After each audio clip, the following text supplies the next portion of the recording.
was we had there's work has this kind of kickabout soccer game once a week. It gets a bit competitive, not crazy competitive, but a bit competitive.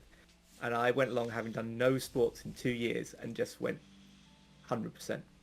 And yeah, so I was kind of like jostling on the ball with people and yeah, all sorts of stuff and lots of Gotta let them know who's twisting. boss. Yeah, there's lots of like twisting and turning in soccer. So yeah, I did something and I've just not bad, but it's annoying. It's persistent. So Those Canadians are loose with the pain meds up there. I think you Which said is ibuprofen. yeah, not unlike on codeine. It's okay. What do they? What do they call those codeine pills you get over the counter? Are they like the hell they call them? My mom used to get them all the time and smuggle them across the border. I'm recording right now, so that's good. All right. Hey everybody, welcome back to the First Age, the Doom of Dorthonion. We've had several prologues and now we're at Chapter 5, so the campaign's coming along. I think we're getting near the end, but hopefully we're not there yet unless some poor decisions are made. Terenion is going to be played by Wanderer. Estedir will be played by Tetnek. And without further ado, I'm going to go ahead and get us started with an introduction as we are wont to do here.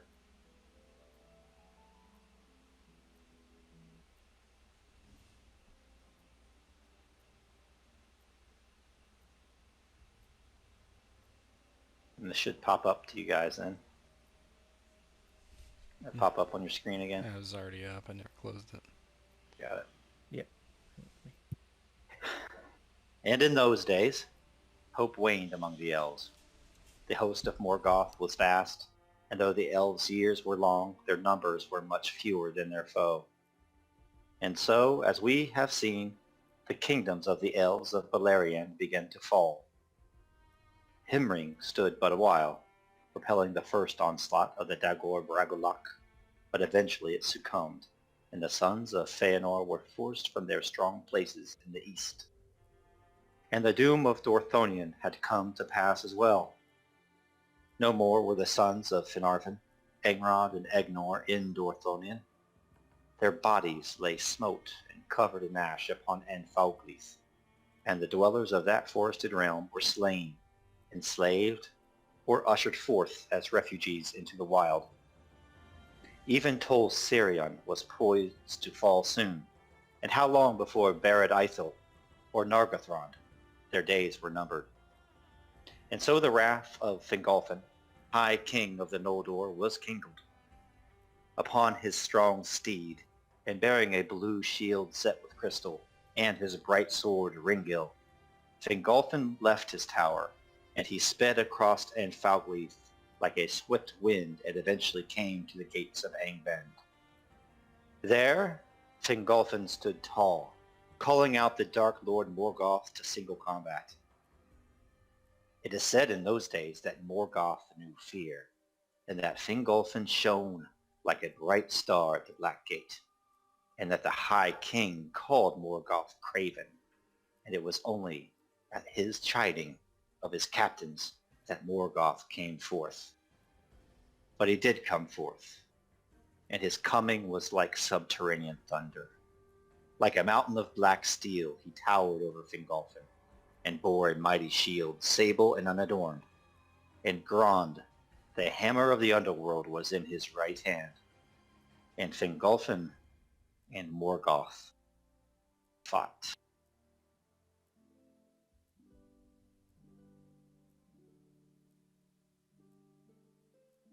And from that cutscene, we will go back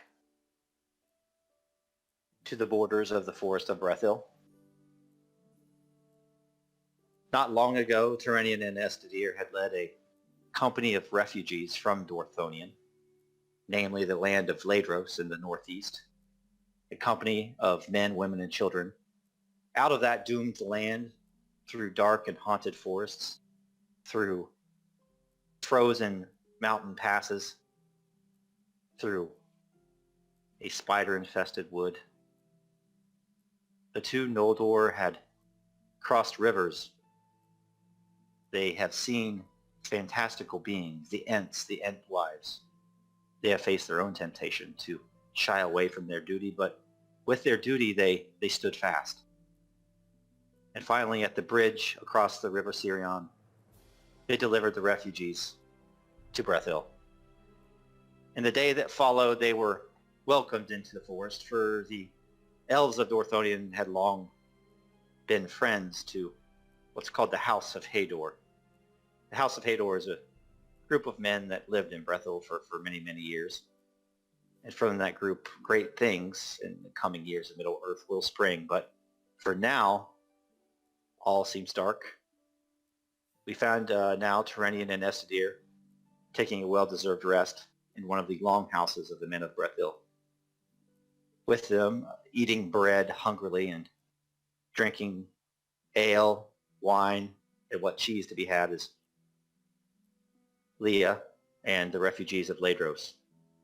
With him too, repentant and very grateful to the elves, is Arthad. And I'll let you guys take it away.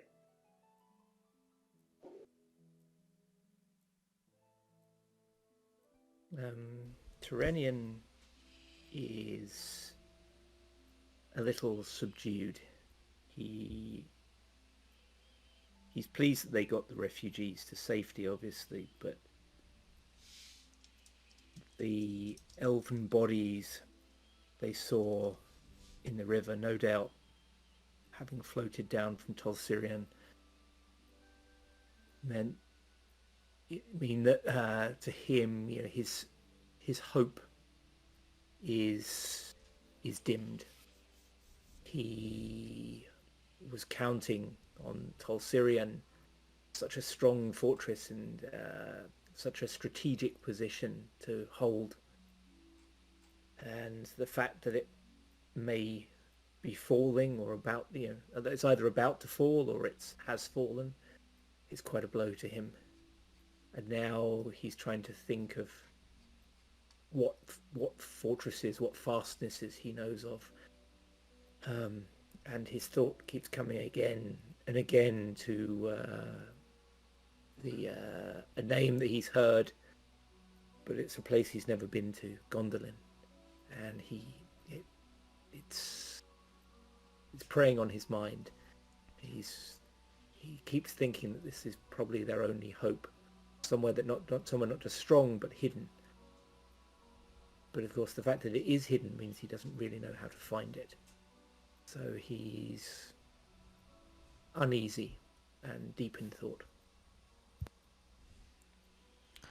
Estedir is seated next to his uncle. He has his harp in his hand, but is not playing it. He's lightly touching the strings, but not strumming them.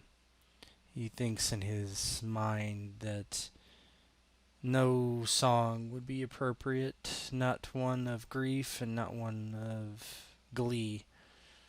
No music is how he feels.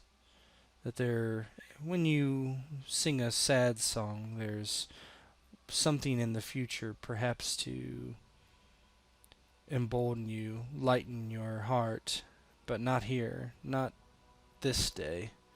So if you would sing of ill and regret and loss, that would just continue forever. Could he sing songs of loss and strum the chords forever until he too had perished and be reborn in the halls of Randos?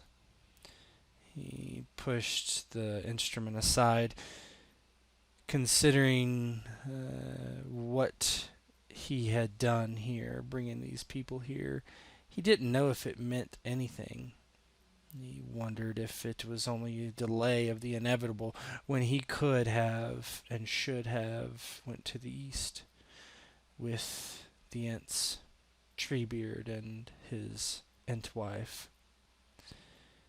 He pushes thoughts out of his mind as he frowns, simply seated there and brooding, looking around at the humans and their short lives, and wondering what his uncle is thinking. And the humans, just for atmosphere, are nothing but polite and grateful to you, Estedir, but maybe in your eyes they're almost like animals. They've been starved and exposed to the elements for so long that they just steal furtive glances at you, and they give you a nod of appreciation when they can, and mutter some words of thanks. More often than not, their faces are buried in their bowls of stew or the bread on their plates.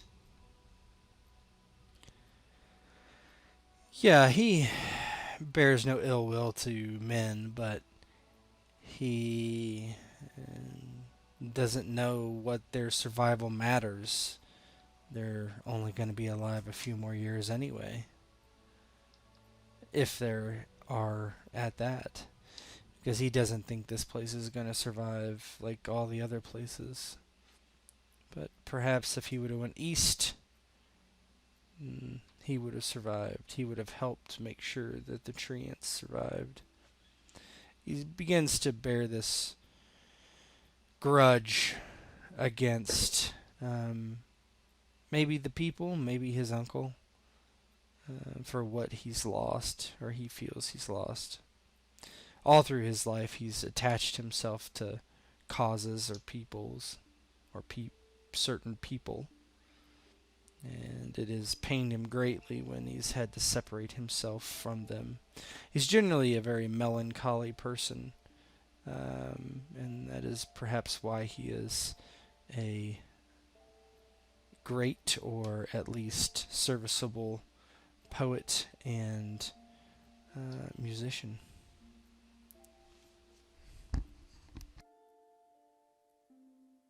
As your fingers dance over the strings, not touching them or playing a melody, one of the doors to the longhouse opens, door to the west. Sun spills into the house, kind of highlighting the grimy faces of all the humans there. And a man and woman walk in, and they are a head taller than most of the other men and women there in the longhouse. And each of them carries a bundle under their left arm, wrapped in what looks to be a fine, gray type of woolen blanket. As they walk in, more than a few kind of stand up from their plates and give a respectful bow, at first towards the man who has a closely cropped beard and kind of tousled brown hair, and then the woman at his left, who is on his arm, that you could assume would be his wife. And she has long dark hair and is striking to look at indeed. He gives everyone there a bow, not a bow, but a nod, and he says, "Go back to your meals. Each of you have had a long journey. Far from the east you've came, over long haunted forests and frozen mountain peaks. You deserve a meal in your bellies and a warm hearth. And where are the elves here? These elves I've heard about. Who do I have to thank for this?" Terenion was a bit lost in thought, but as soon as he hears this, he looks round and immediately sees this as someone of status, because he puts a lot of stock in such things. And he stands and bows and says, "I am Terenion, and this is my nephew Estedir. I believe we are the ones you are seeking."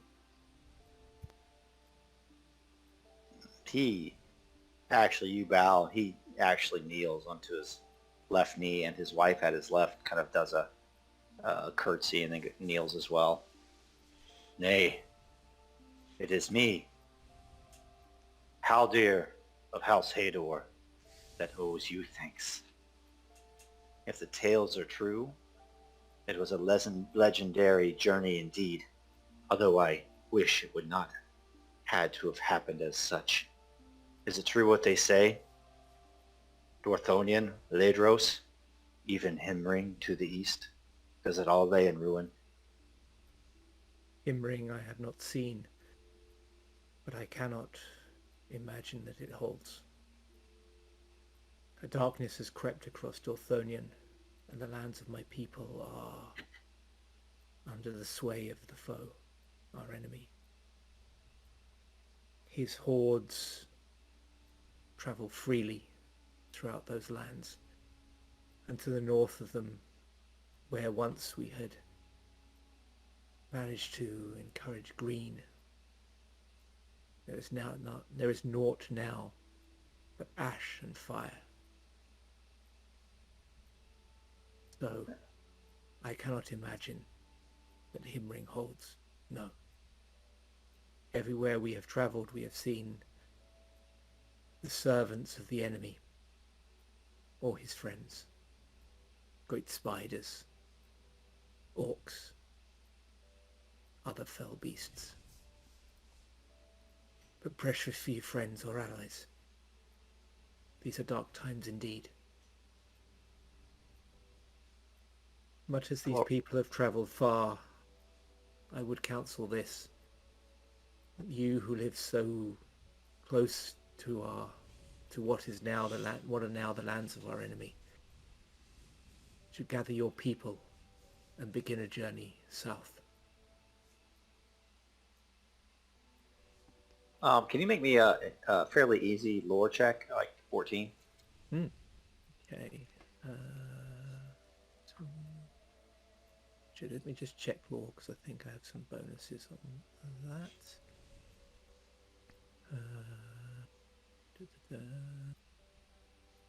Status. Okay. Status and knowledge, so that will be plus... Hold on, sorry, I was looking. Knowledge is 3, status I think is 3 as well, so plus 6. Okay. More. Benefits. 6. Oh. Is it rolled? I don't see see anything. it. Yeah, okay, I'll try again. I did click through it, but... If you go too fast, it might bust it. Okay, there we go. Barely. That's a bad roll. Good thing for your bonuses. Yeah.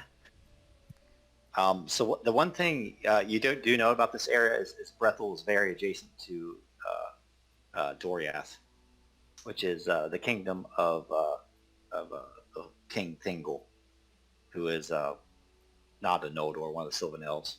And though Thingol is a little bit frosty to most of the Noldor, it is also known that he has taken a wife by the name of Melian, who actually is a Maiar. And there's something called the Girdle of Melian that keeps the kingdom of Doriath safe. And it's been known that Brethil was kind of part of that protection. But as you entered the wood, you didn't sense any of that. Like, even that magic seems to be weakening. So.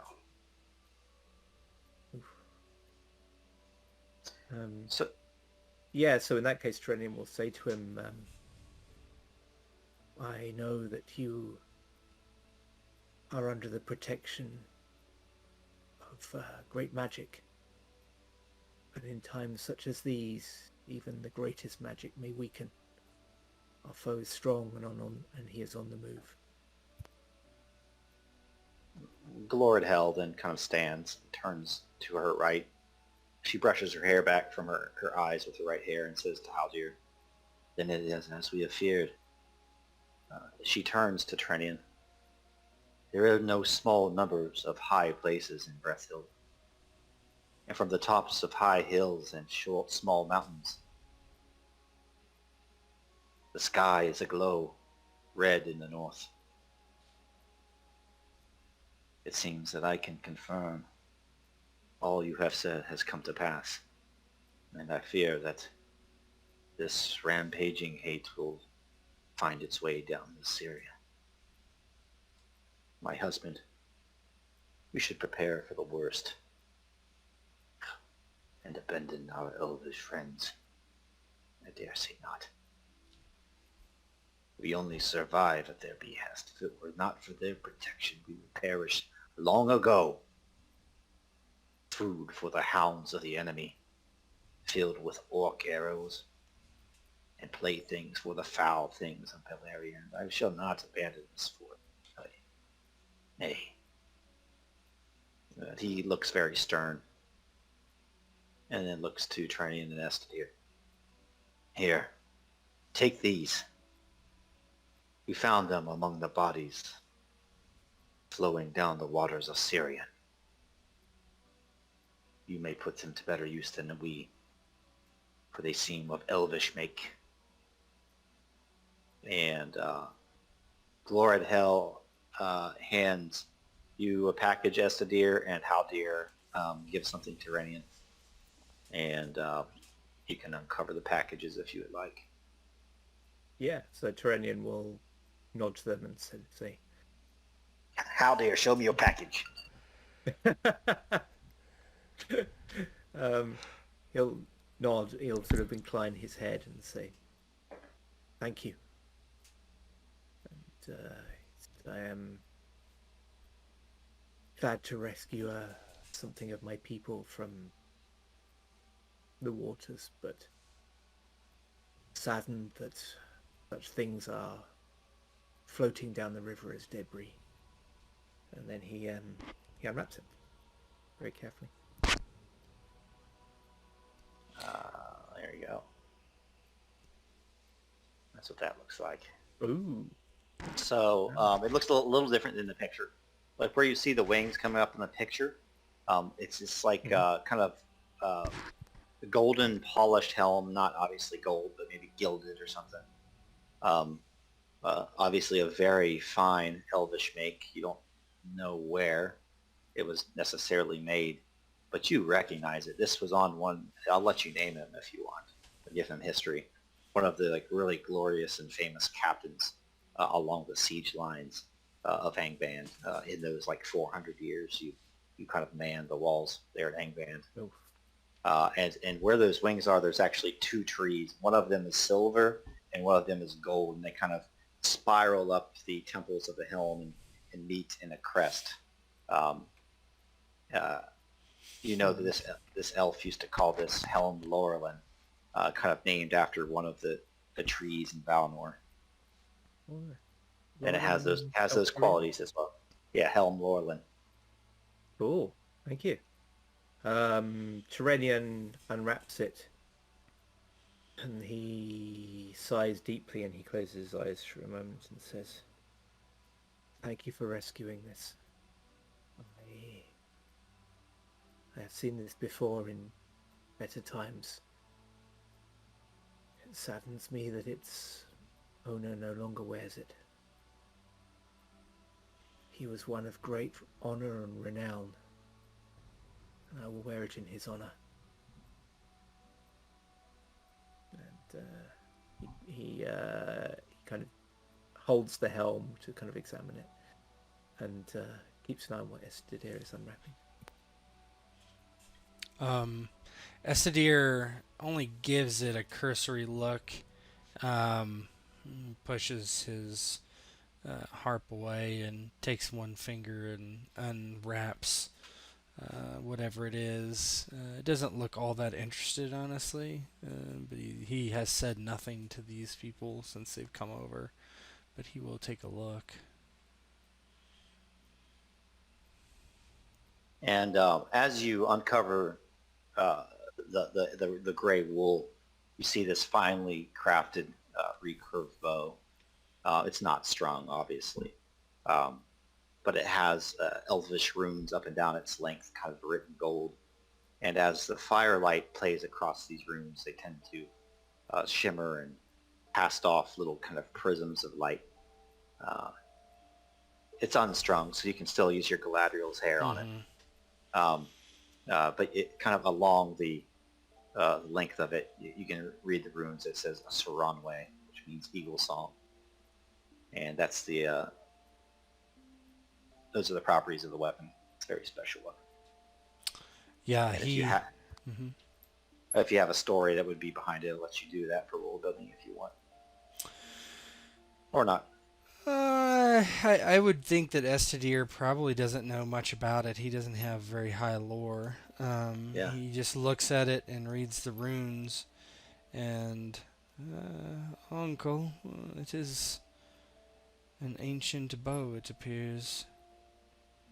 Saranwe.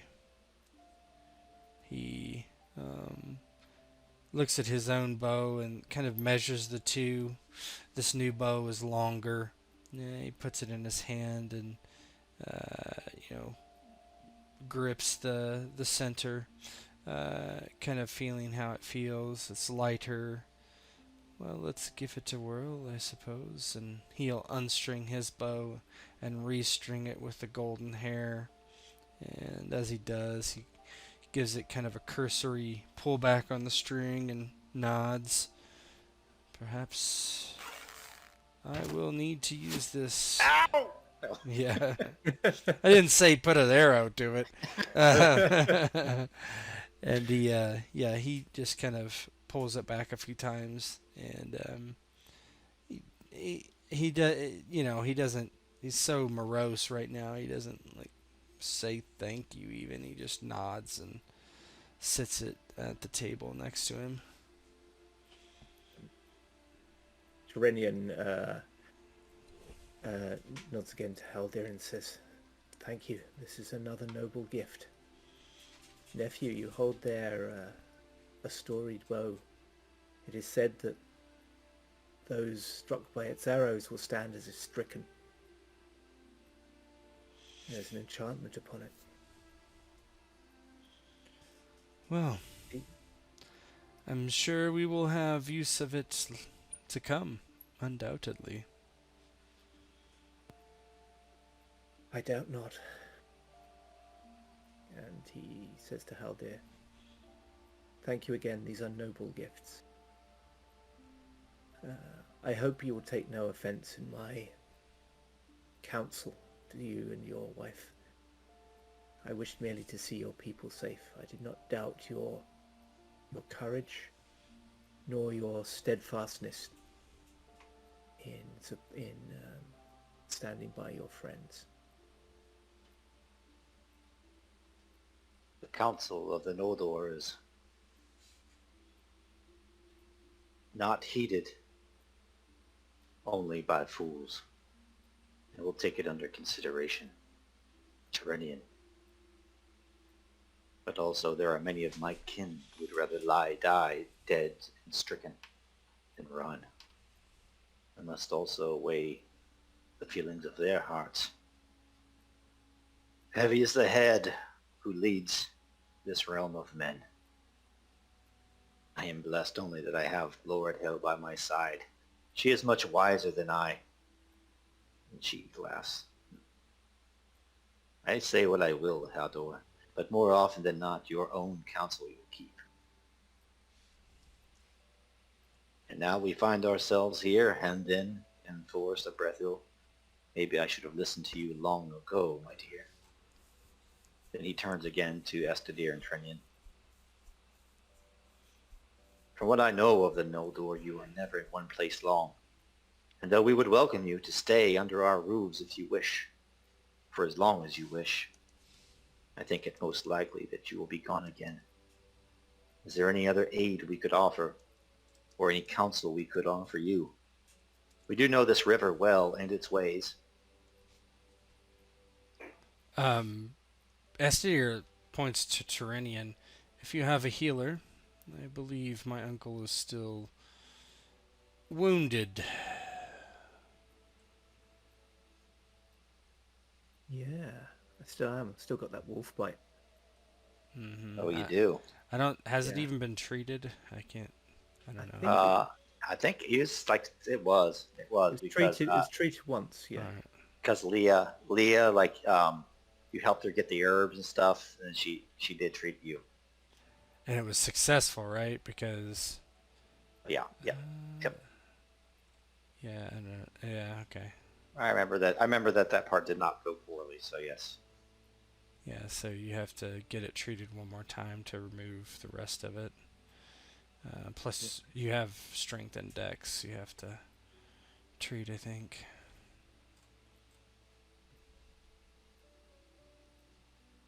Oh yeah, strength and dex. Yep, you're right. Thank you. I'd completely forgotten.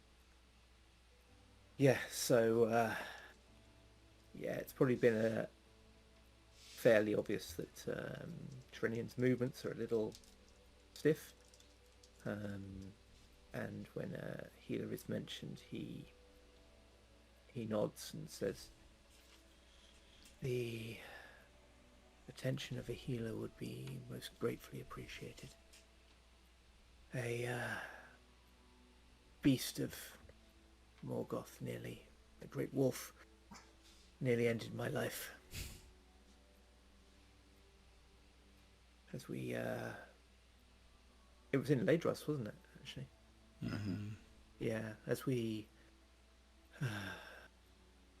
fought in the ruins of Ladros, one of them sprang upon me, and alas, I was too slow. It lunged past my shield, and its teeth bit deep into my neck and shoulder. And he'll kind of like pull down his collar a little bit so they can see. And then he'll sort of point to Leah and says, "This good woman here treated it, but I still do not move as easily as I once did." Leah nods.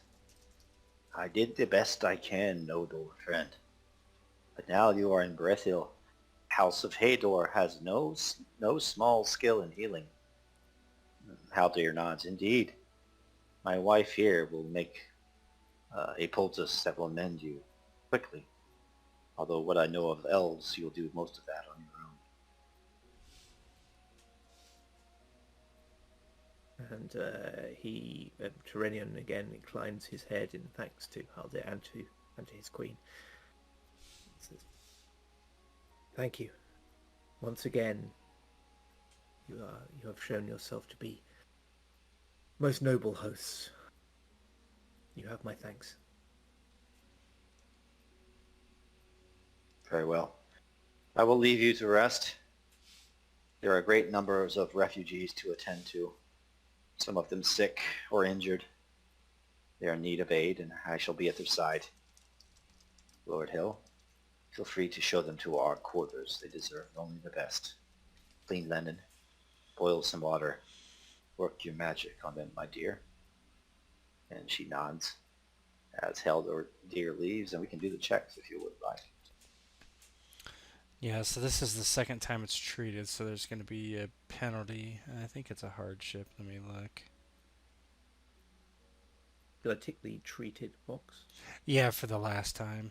And then, so this would be, I think you can treat it 3 times? Okay. I'd have to go book diving for that one. Let me just, Because I remember this is the part where we changed the wording of it, because it used to say like really specific about days and stuff. mm-hmm. But now Yeah. it's like periods left up to the GM, which I think is better. Yeah. Yeah, so...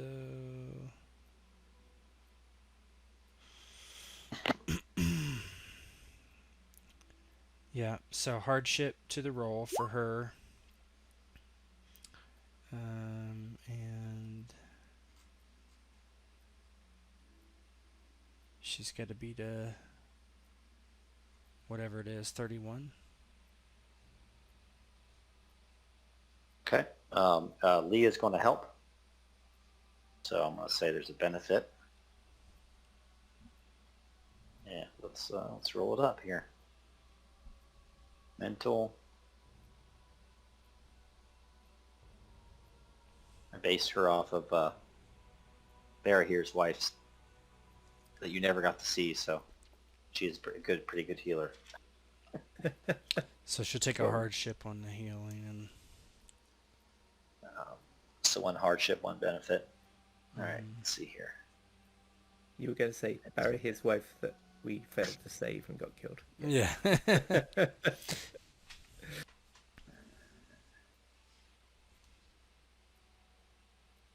Where is it? I thought it was under knowledge. Healing? No. Intelligence.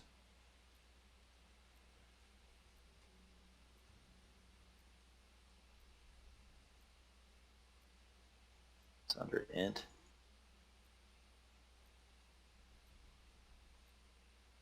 Oh yeah, there it is.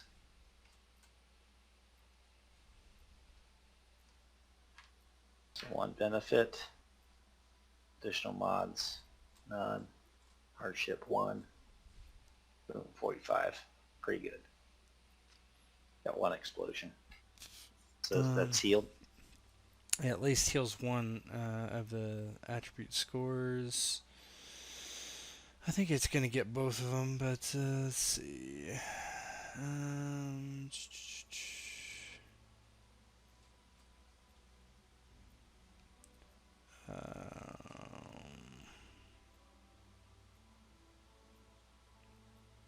It was plus. So that, what kind of wound was it? Terrible, I think. Yeah. Yeah, that's gonna 45 versus 31. Is that what it was? Yeah, that heals them both. Hey. She Nice. took a hardship, right? Yep. Yep.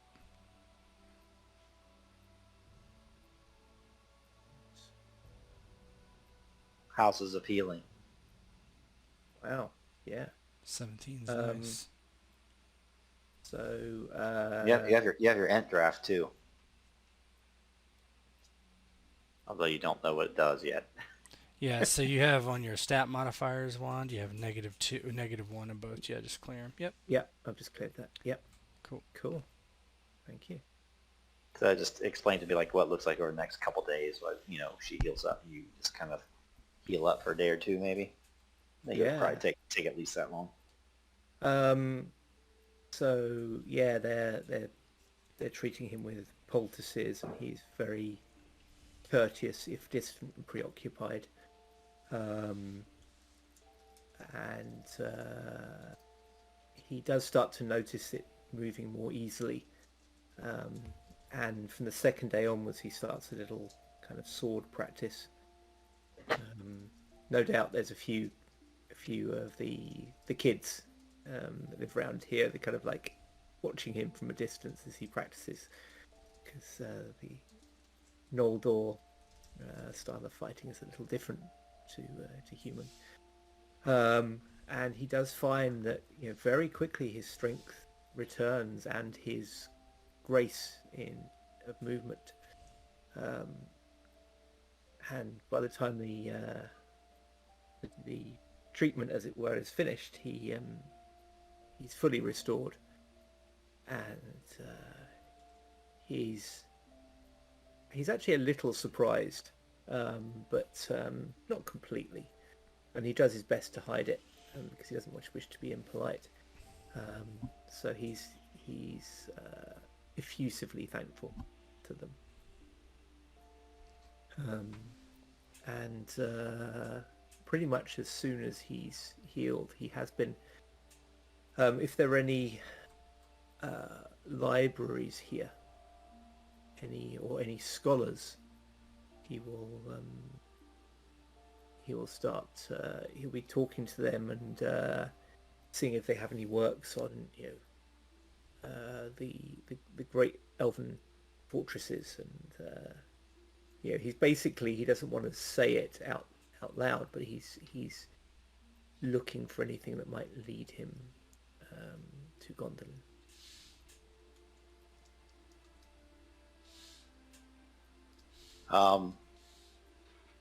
So like there's like a montage, because like in the movie, right? Like when you're getting stronger, like Rocky.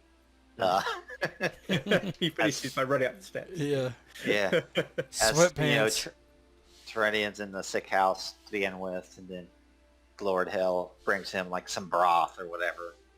And then next thing, he's like sitting at a table, eating a solid meal. And then the day after that, he walks outside, and for the first time in forever, it's like, for the first time in forever, he feels the sunlight on his face, and then he's like practicing sword on the bridge with Estedir, who's just not very good.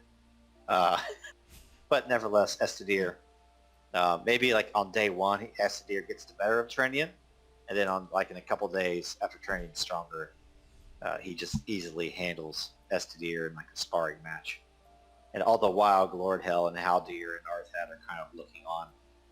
Eventually, once you do kind of heal up, you are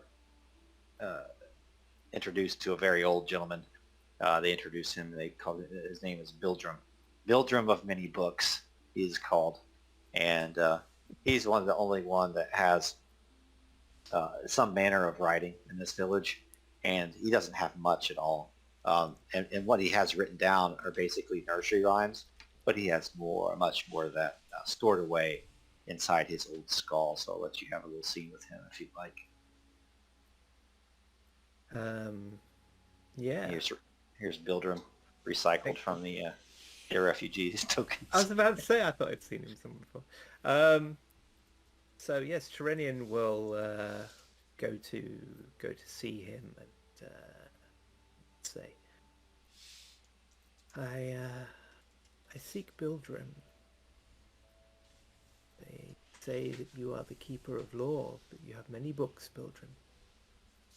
And as you walk into his house, he's kind of surrounded by mostly empty ceramic mugs that used to contain ale, but they're gone.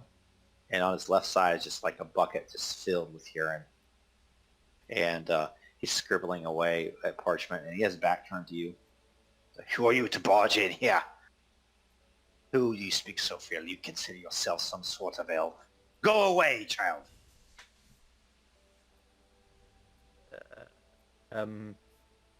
Terenion is not used to being spoken to in such a way. Even Estedir isn't that rude. So he doesn't know who you are. He has his back turned. Yeah, he has his back to me. And he's rather shocked by the sight. And he draws himself up to his full height as much as he can in this cottage. And he says, I rather do think I am an elf. Bildrum kind of spins around on his stool. Oh, pardon me, I dare say. I meant no offense. You just know, all manner of rabbles always stopping by here. Want me to tell them a tale or two, a nursery rhyme, a scary story. Oh, you must be one of them Noldor that came from Dorthonion. Well, glad to meet you, but as you can see here, I'm a busy man, a very busy man. And he takes his left arm and tries to hide all the empty mugs of beer, and he says, "Oh, what can I help you with?" I seek lore. And he said, but where are my manners? I am Terenion of Dorthonion. And as he says it, he can't help just wincing slightly to mention the name of his home.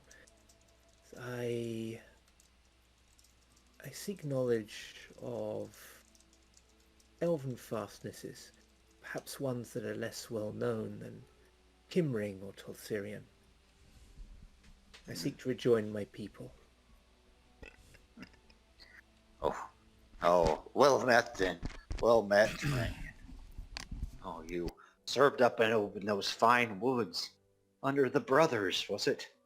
I never met them, but heard many a tale. I did.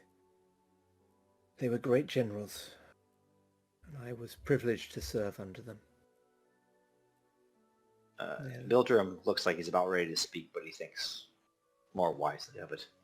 Well then, lore I have, although it might not be proud and noble to the ears of an Noldor, but I know a few things here and there. Old fortresses, you say? Secrets? Yes. In such a time, perhaps secret is the most safe. Better a secret place than one with strong walls that are a challenge to our enemy and his endless hordes. You don't need to speak another word. I know what you talk about. It's a tale for children. The guild is silly, silver and shining Gondolin. That's what you speak of. Let's cut to the chase, are you right? And Terenion smiles and says, I see I have come to the right place. Yes, it is Gondolin I seek of, and Gondolin I seek. Never have I laid eyes upon it, and I do not know the way. But I believe it is not far from here. Well, I hate to dash your hopes, elf, but it's a dream. It's a dream, I suppose. And he kind of looks out the window, and you can see the mountains far, far away above the canopy of the trees to the northeast. It's a dream, I think, probably inspired by them there mountains. Eagles up there, I hear. Great, majestic beings. Bigger than 7 men abreast, I hear. I think most children and fools probably think where there are eagles, there must be a shining elven city of dreams. But nobody's ever found it. And no shortage of men of the House of Hador have gone looking. Up and down River Sirion they go, looking for a passage through the mountains to find this shining city on the hill. It don't exist. And as he's speaking, Terenion starts to smile and says, "Ah, well, perhaps in such a time of darkness, dreams are all we can cling to. I thank you, Bildrim. I feel that I now have my path." And he smiles and nods, and then turns and says, "I will leave you to your books." And he makes his way out and closes the door quietly. And he turns to look at the mountains and murmurs to himself, "Eagles, of course," and smiles. Now, am I right in thinking that the Noldor have a friendship with the Great Eagles? They do. They do. Great. As you're doing that, looking to the sky, you hear creaking of a door behind you, and you see Bildrim kind of. He stands in the doorway. Terenion. Old Bildrim, you know. He wasn't so old once upon a time, and old Bildrim had dreams too. And Terenion just nods and looks at him. he gives you some sort of scroll. Here it is. Just like many others, I went looking in my 20s. This is all I know. He gives you a scroll. And on that scroll, there's like a scribble of the River Sirion. And there's a bunch of... there's like the River Sirion going up. There's a bunch of tributaries. And there's like scrawling script. And it says, dry riverbed. And then there's like an arrow pointing up. And it says, here there be eagles. And Terenion smiles broadly at that and says, "Bildrim, your gift has brightened my heart. I thank you." And he reaches down, and he's got a small, but being elven, it's quite an ornate cloak pin, and he undoes that and then hands it to Bildrim and says, "I have little these days. I'm but a simple soldier. But if you will, I would like you to take this token in thanks for your map." And he takes this and says, oh, this is too much, Noldor. But it will be treasured among my house for many years. Forever and ever. I'll never lose it. I don't think you'll find what you seek, but I hope you do. All of us have that young man that hope the dreams come true. Prove me wrong, Terenion. Prove me wrong. Terenion nods, says, "Perhaps all I have left to me is to choose the manner of my death. And if so, then to die seeking a dream die seeking something better, perhaps that is not such a bad thing. And he smiles and puts a hand on Bildrin's shoulder and then nods to him and gives his usual sort of kind of wan half smile, and then turns and walks away.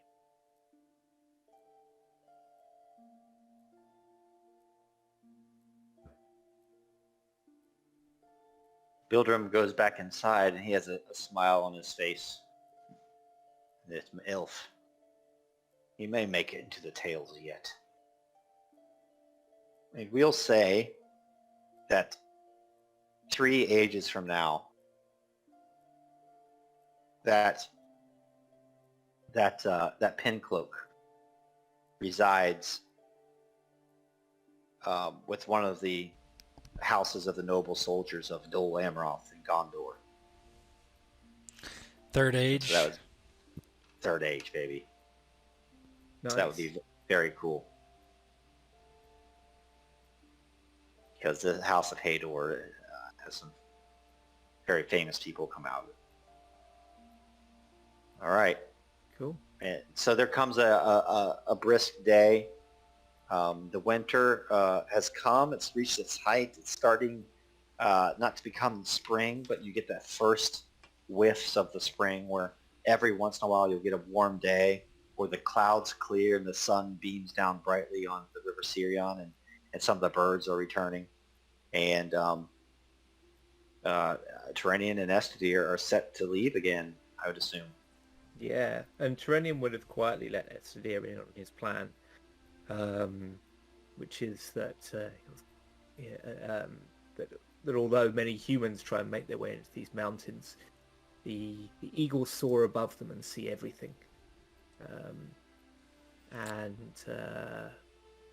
Bildrim's map gives them a chance of finding a place where they can hopefully find eagles and trying to talk to them. And then, if they're lucky, the eagles will either lead them or maybe even carry them to Gondolin. Yeah, Estedir, he seems intrigued by the idea of eagles, certainly. But Gondolin, he just shakes his head. And, why Gondolin? So we can stay locked up in a place that cannot be found for now until what? Until we're surrounded by the enemy? Until they find us by accident? Why not have the eagles take us to the east? Ered Luin, Belagosto Norgrod. There, I'm sure, the eagles will pass through the mountains. Or not the eagles, sorry, the treants will pass through the mountains. And we could find them there. And start a new life with the Sindar in the east. This place is ruined, Uncle. What is there here? We should try to take these people and have them follow us to the east, past the mountains, where there's a chance for life. And would you have it that you and I were the only survivors of the Noldor? I must have faith in our people. I cannot hold you here, Estedir. If your heart truly lies in the east, then you must follow it. But for me, I see clearly that my duty lies with our people. Even if we be lost. Uncle, what is the point? To die is a death for no reason actually noble? We should convince other Noldor to do the same. Bringing these men here, yes, it is fine, but it is only going to last for a while. You know this. Perhaps we can help them escape to the east as well. For the enemy will come and will spread everywhere that he may. Perhaps in the east with the mountains and unknown lands. We can build an army unmolested for a while. there have a real fighting chance. Anyone who stays in Beleriand is doomed. Would it not be smarter to flee for today and live, and then tomorrow fight with a real chance of victory? That is indeed my hope. And In Gondolin, Gondolin is that hope. For if I am to fight, it will be with an army of our people. I cannot abandon them. I see some wisdom in your words, Estedir, but there is more to life than wisdom. There is duty. And we have a duty to our people. We cannot abandon them. our people And are even already though- dead. Our people are of Dorthonion. They are gone. Our kin, yes. But not all of the Noldor.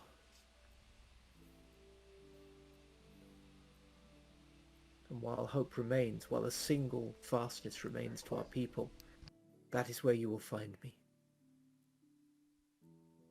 And perhaps my body will lie upon the walls of Gondolin one day. And on that day, if you are far from there in the east, with the Ents, then you shall have my blessing. But that is not a path I can ever walk. For me, salvation never lies to the east. It lies only in the west.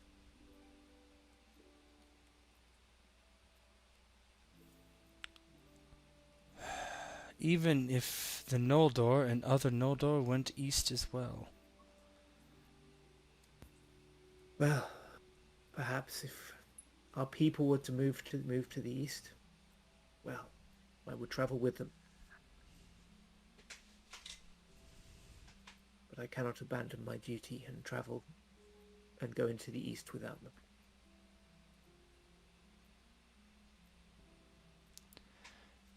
He doesn't really say anything, just looks a bit dismayed that he can't convince you of what he thinks is logical and the right move, even though he's clearly persuaded by his passion.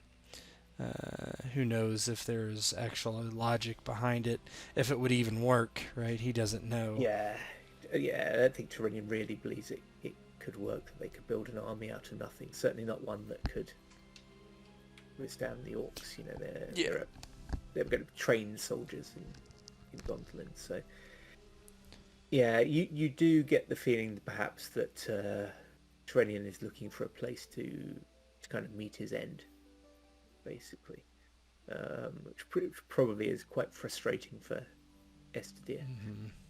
Mm-hmm. But the fact that he's now sort of willing to countenance Estedir, at least going into the east, is a bit of a shift for him. So that might indicate that perhaps he's really turning towards this is where I'm going to make my end. You should make your end where you see fit. Mm-hmm. Yeah, he doesn't say anything more about it currently as he thinks about the short-term future of what they're doing. He knows that it would be the best to find the Eagles as well. That he is in agreement. So cool. So I guess we'll set out. We'll travel upriver as stealthily as we may. Start to make our way to this pass where, well, not a pass, I guess. Was it a kind of a valley? Was it that they'd seen eagles? Yeah, it's like a valley, like a ravine, a dry riverbed. Cool. So we'll start making our way in that direction. Watching out for orcs as we go.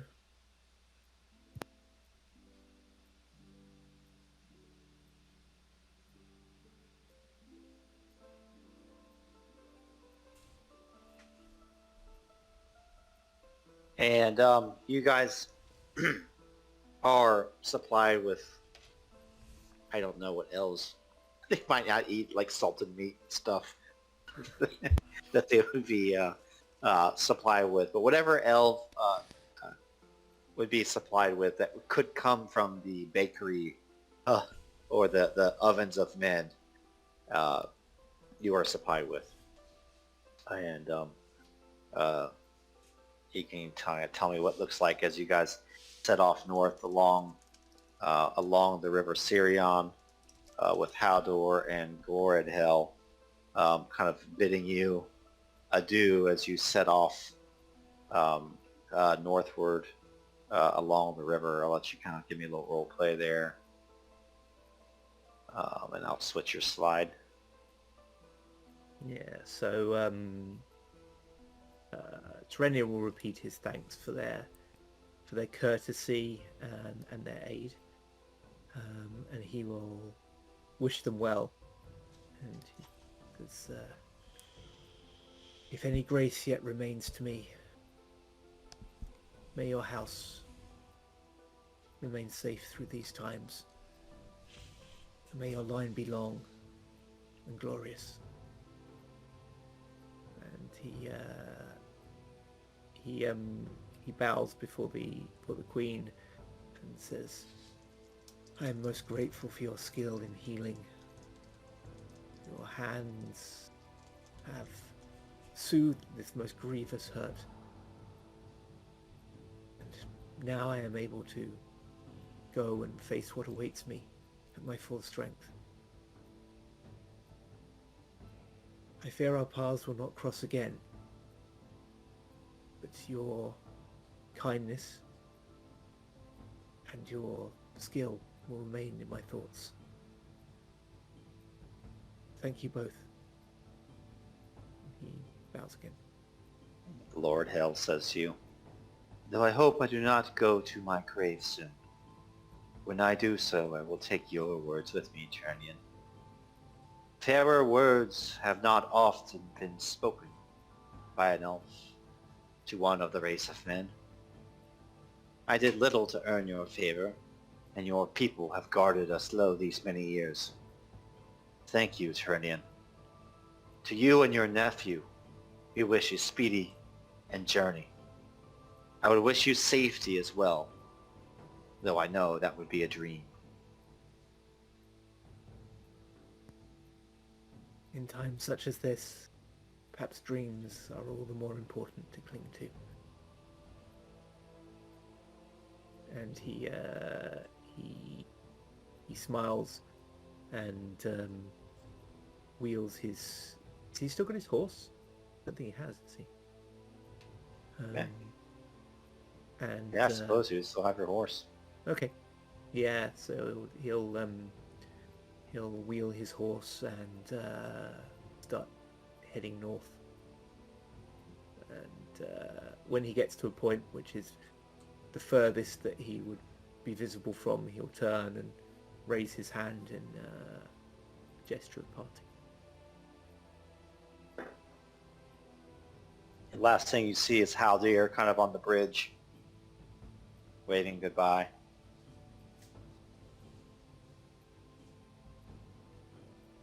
And off you guys go again. Yeah, so this a lot of that stuff is stuff that Terenion would not have done a year ago. He's mellowed towards humans a bit, but also he's viewing this as his last days, and he wants to kind of he's feeling in a sort of like a giving spirit in those in that sort of frame of mind. Oh yeah, that's definitely a thing. We go over to our neighbor's house a lot, and when they have parties, and the neighbor's like dad is some old man, right? And he's always the meanest dude, just mean, grumpy guy. And it was last time we went over there, he talked my wife's head off, and we came home, and she's like, "Does he have cancer or something?" This, people have that. I'm going to die. My perspective on life is different. And that's probably even doubly so, I would say, for somebody who's been alive for so long. Yeah. Yeah. So, conflicted Estedir, any thoughts in his head? He's more thinking about finding the eagles, and then he knows he has a difficult decision, which he is weighing heavily. He totally disagrees with his uncle's point of view, and probably like also a year ago, he wouldn't be here right now. He would have left with the Ents. He and his uncle were not particularly close. They did not see eye to eye on much of anything, but the last few months has changed his perspective a bit, as it will do with people who are faced with horrible situations and their opinions narrow, right? There's not much to do but survive. And Estedir still wants to do that. He's much younger than his uncle. If you want to consider how old he probably is compared to a man, right? But compared to Terenion, he's young. And he believes there's more to be done. And he does believe that there is some possibility of occupying a new land and starting anew. Maybe with not even Noldor. He is even open to the possibility of Sindar in the east, which he assumes there are, and hopefully being able to raise an army with great warriors there, because he certainly is not one himself.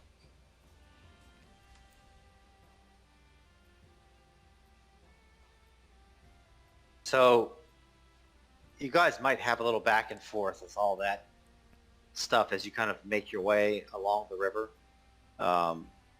Probably if you're heading towards Gondolin, you're going to stay to the east bank. Near Brethil, you look to the left, and on your right are those rolling plains that you saw the elves, the Ents at, right? So those rolling plains, kind of waist-high grasses fading off into the east. And the sun is high and the sky is blue on an early spring day. But to the left, this dense forest of Brethil that's rising up, and you can see some mountains into Brethil a little bit further on, deeper into the forest. But as you get further and further north, you kind of camp the first night and set off on your second. We won't do travel rolls here at this point because the terrain is relatively easy going. And at this point, it's when Terenion is probably consulting this map constantly, because as you get further and further north, the mountains get larger and larger. Every once in a while, you kind of hear the piercing cry of an eagle, but you don't see any yet. And you go further and further north, and it gets closer and closer to sunset, and eventually you do stop to either make camp or rest for the afternoon.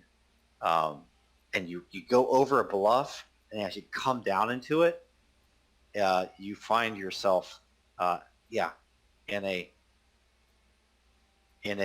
dried up riverbed that you would have to think at some point, or as the snows start to melt sometime, like maybe it floods or it runs into the River Sirion, but right now it's dry.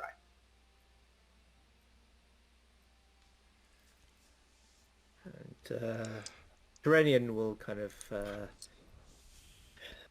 show Estedir on the map and say, appears the map is reliable thus far, at least. Yeah, he just nods. Well, how do we find these eagles then? I suspect that we let them find us. Their eyes are keen, keener even than an elf's, and we have heard them. I'm sure they have seen us by now. Well, hopefully they come. Shall we make camp? What should we do? I think we should get a little further from the river, lest orcs prowl along it,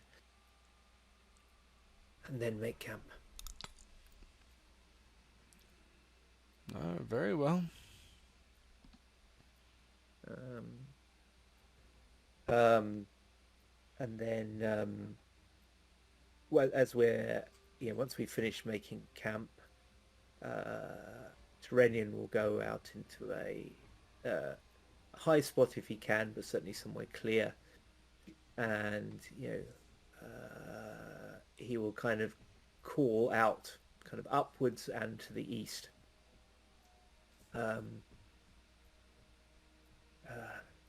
Great lords of the air, I, Terenion of the Noldor, seek your counsel. Come to me if you may, for I greatly desire to speak with you. And he'll kind of call that out, not like screaming at the top of his lungs, but speak, but certainly a loud call, hoping that in some way with their keen senses, but also in a sort of slightly magical way that the eagles will hear.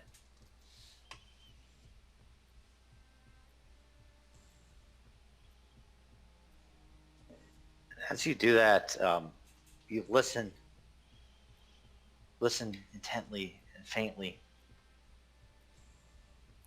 hearing for one of those cries of the eagle, but instead you just hear the trickle of like a very small bit of water that goes in between this ravine.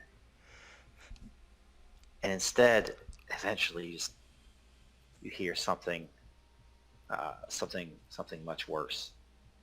You hear the marching of iron-shod feet. And then you hear voices, far at first, and then getting louder and louder. Douse the fire and make sure we're well hidden, and see if there's a spot where we can see without being seen. And he'll make sure make sure Estedir is aware.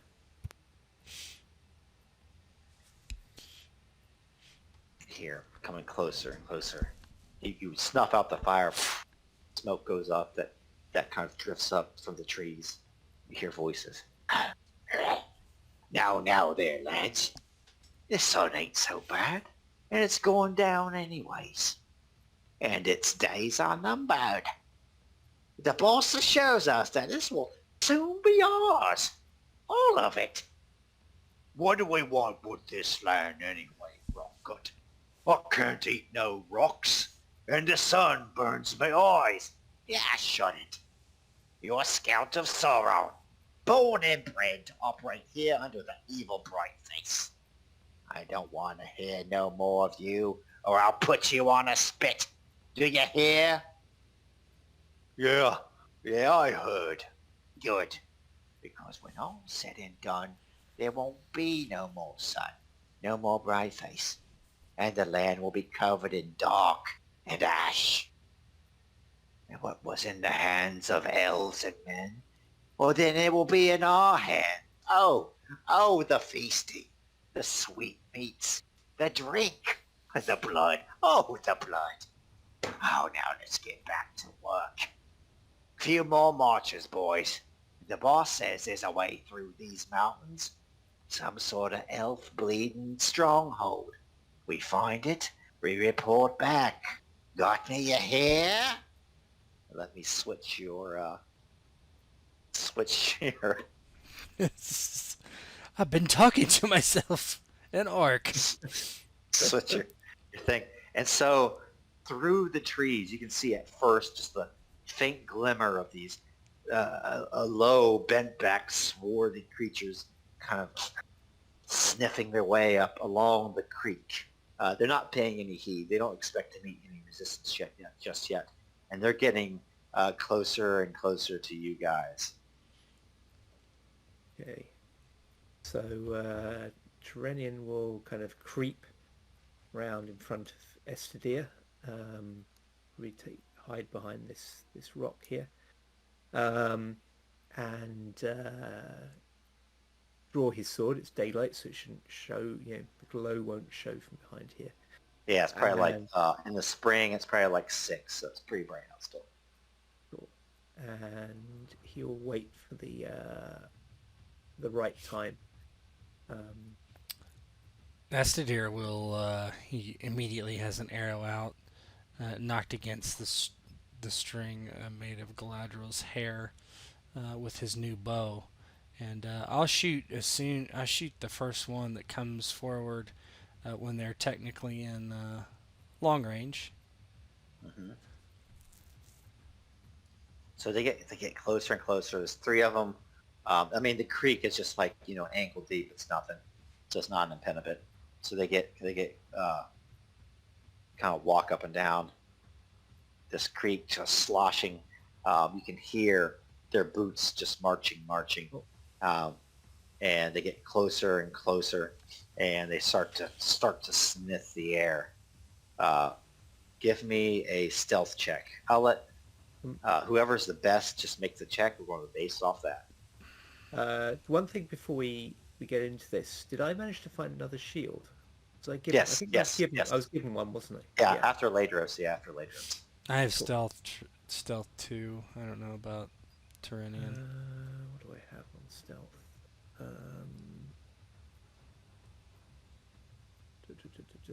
It's going to be under agility. No, I've got 0.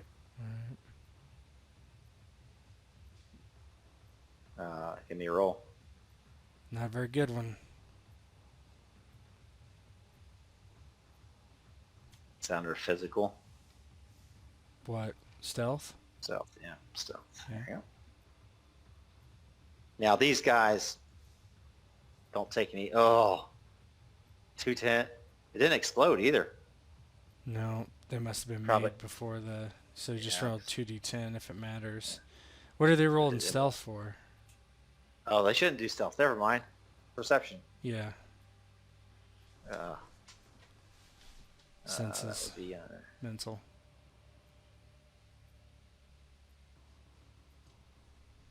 senses. There we go. Oh! That's more like it.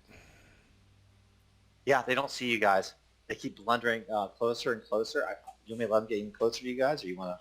I'm gonna shoot as soon as one of them is within long range. Oh, yeah. I mean, they're in Okay. long range right now. Yeah, then I'll shoot one of them. Right? How about Rotgut the Smiler? Rocket. So this Smile about. this ambush type thing. Yeah. When you beat, this is a surprise attack. So I'm gonna let you guys get one free round in basically, and then roll for initiative after that. Do you want to So, do it how it is in the book? How would that be for ambush? Ambush. So ambush works this way. First of all, hold on. Ambush. Here we go.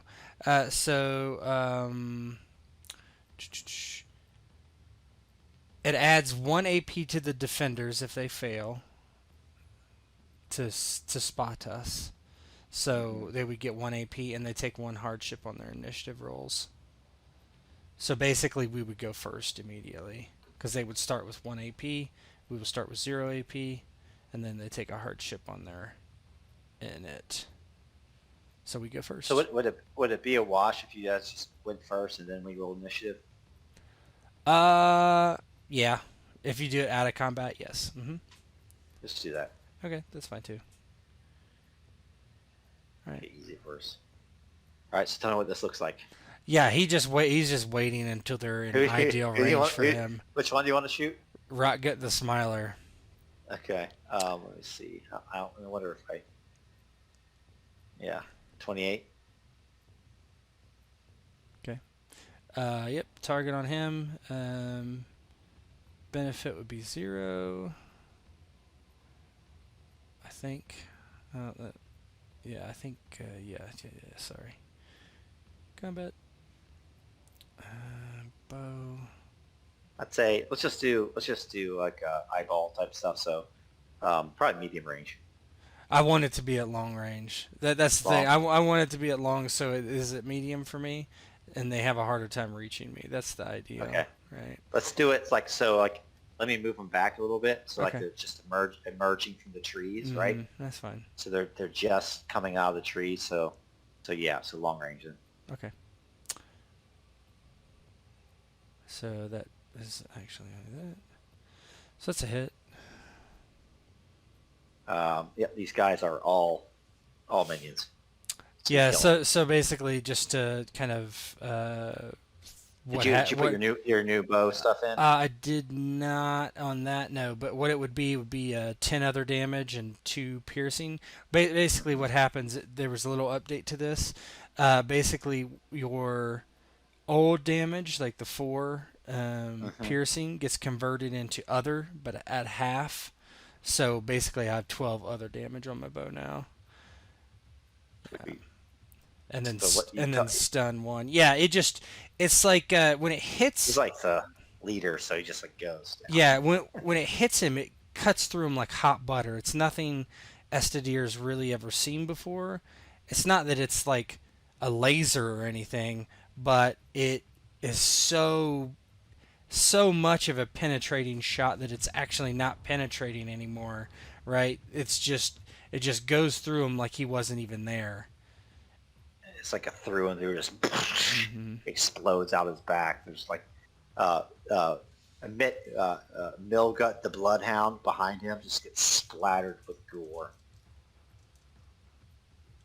Nice, Terenion, you're up. And at that moment, Terenion rises from behind the rock. His gold helm from this great captain, who I decided was called Thurintor. And he's wearing that helm, and his sword is shining a lot. Is shining as he holds it aloft, and he comes charging out from behind here. How far can he get? For like 3 AP? I'd say halfway. Okay, he gets to about there, and then he will. I guess that's all he can do. I was going to say he kind of sets his shield, but he can do that next time. Yeah. They kind of one of the orcs towards the front. Oh no! Don't say it's true. I saw him die with my own eyes. It's Treehelm. It's Treehelm. He's returned from the dead. And then we roll initiative. Yes. So. They take 1 hardship, I guess. Yep. I get 2 benefits, right? From the helm. No, 4. It's a lot. It's level 2. Nice. Oh yeah. Milgut the Bloodhound.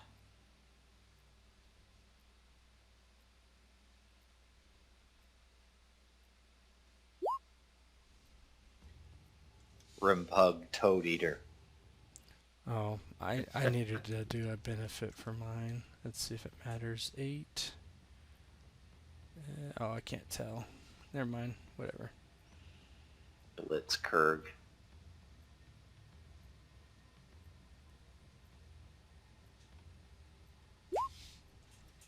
Millwarts the Crier. Millwarts. It's always Millwarts.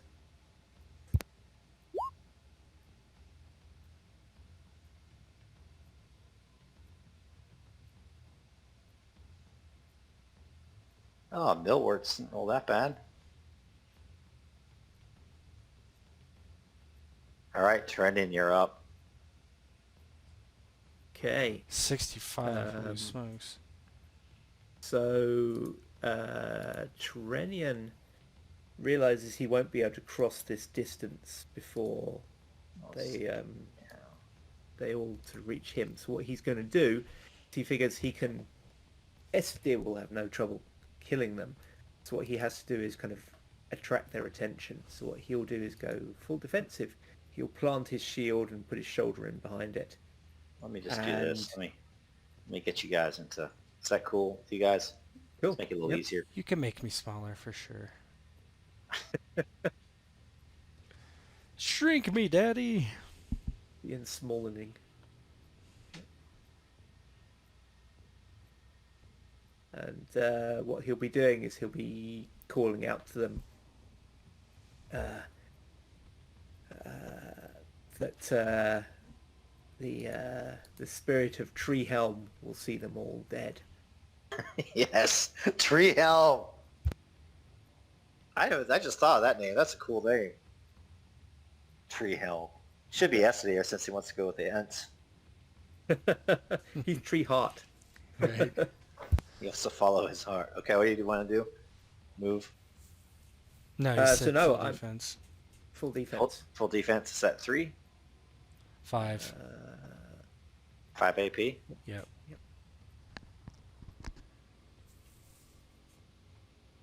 Boom.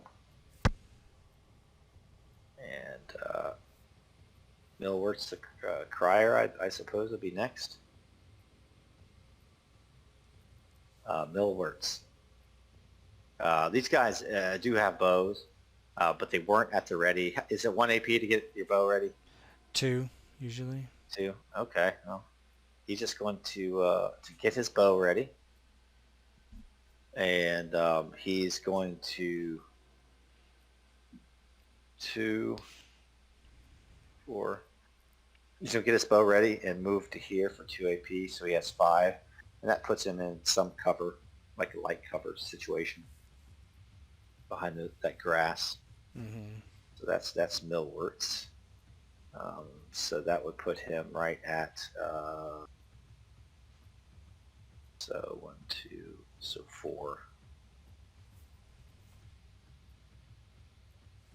Well, you can't move and draw at the same time. Usually. Oh, so he would just go to, Mm-hmm. so 2. There is a move and draw action. If you want me to look it up real quick. I think I have made my little draw and move. Yeah, 3 I AP. will- But you can move 1 hex. That's a nifty tool there. I wonder who thought of that. Yeah, let's just do that. Let's do that. Mm-hmm. So there, and then we'll say 3.25. 3.25. Still kind of behind the cover, so that's good. Then Blitzkrieg would be next. Blitzkrieg is just going to run. Is 5? What's the max run? 5? 5. 5 AP, but 10 hexes.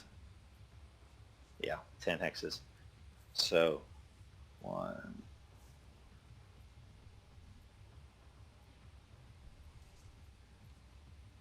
So it's going to run right towards Terenion. Bring it on. That put him at 7. Round up. 8. Well, I mean, how many did he run? 7 hexes. Oh, so that would be 4 AP.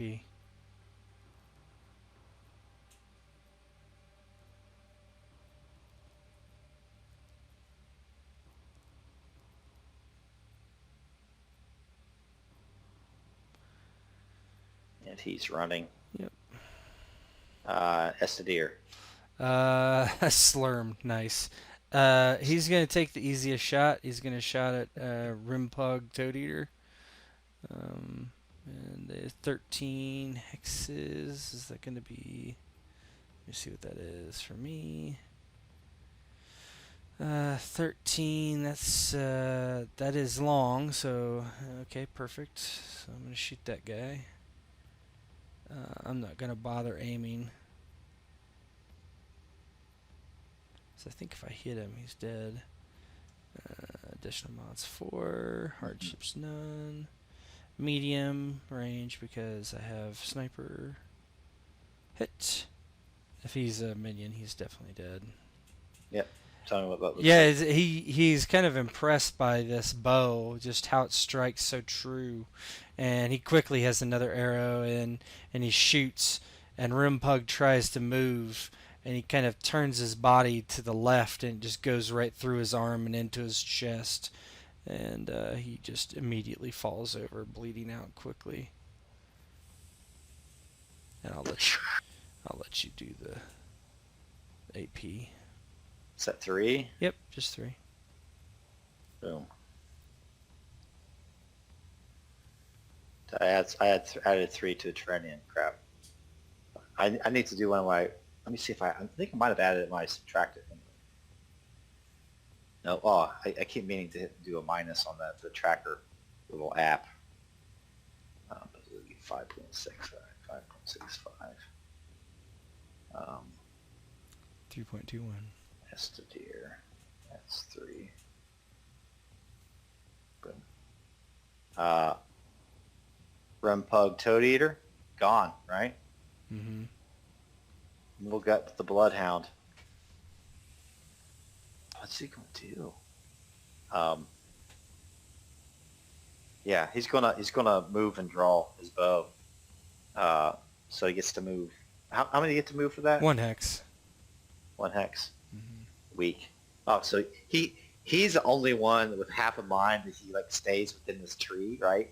And you see him have to draw his bow and like post up behind this tree, and he licks the arrow like he's going to put poison on it, but it's not really poison.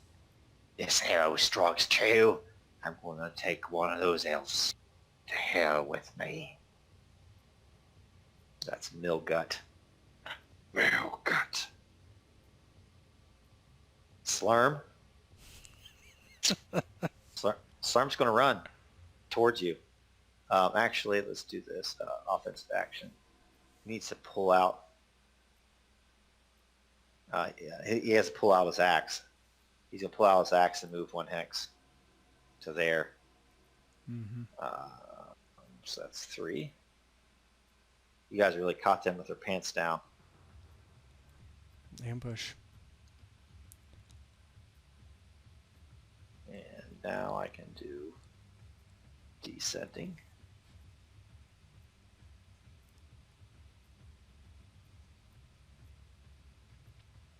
Why is it not put I don't know. ascending? There we go. Slarm's up again. No, he's technically not. Millwarts is 3.25 is the highest. Yep.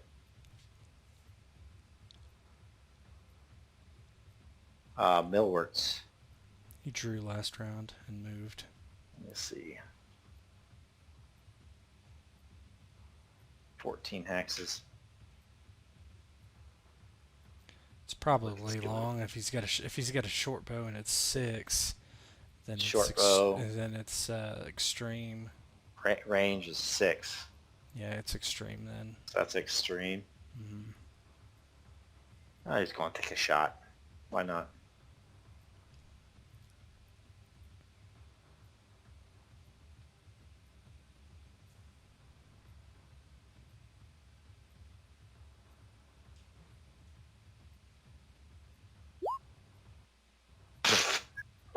Miss. Goes way wide. But he has a die that didn't explode and should have, so you should roll another d10.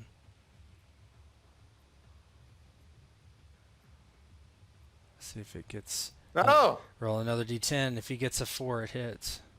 4 or higher. Yep. So he hit at 4. So 4 plus 3. minus 3. So what? 1? No, 4. So 4. 4 plus That- 3 so- minus 3 is 4. Does that do anything? No. It probably gets soaked, but if I have armor. Do I have armor? On my left leg I do not, but no, it doesn't do anything. It doesn't get past my injury threshold. Just nicks me. Yeah. So Milway it thinks he's hot stuff for like hitting the elf, but he just doesn't seem that it really. He didn't go down to a knee. He didn't do anything. Like, oh, I hit him. Why ain't he dead?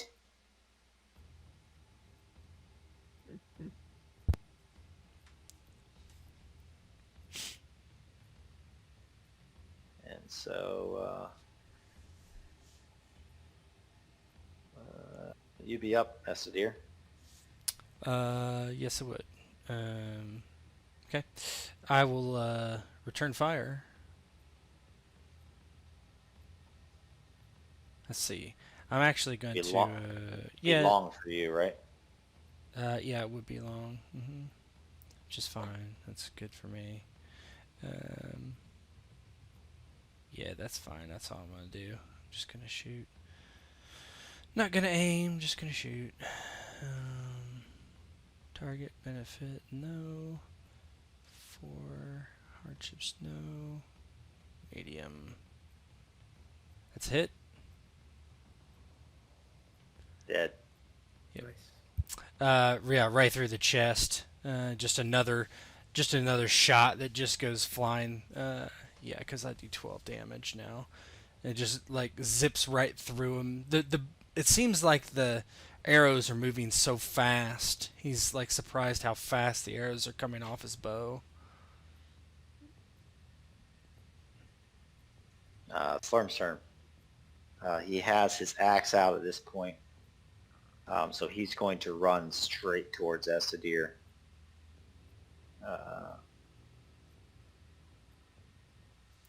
This is where I get in trouble. Yep. Right up on him.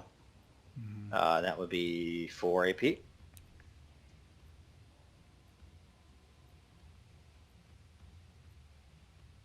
And he is running.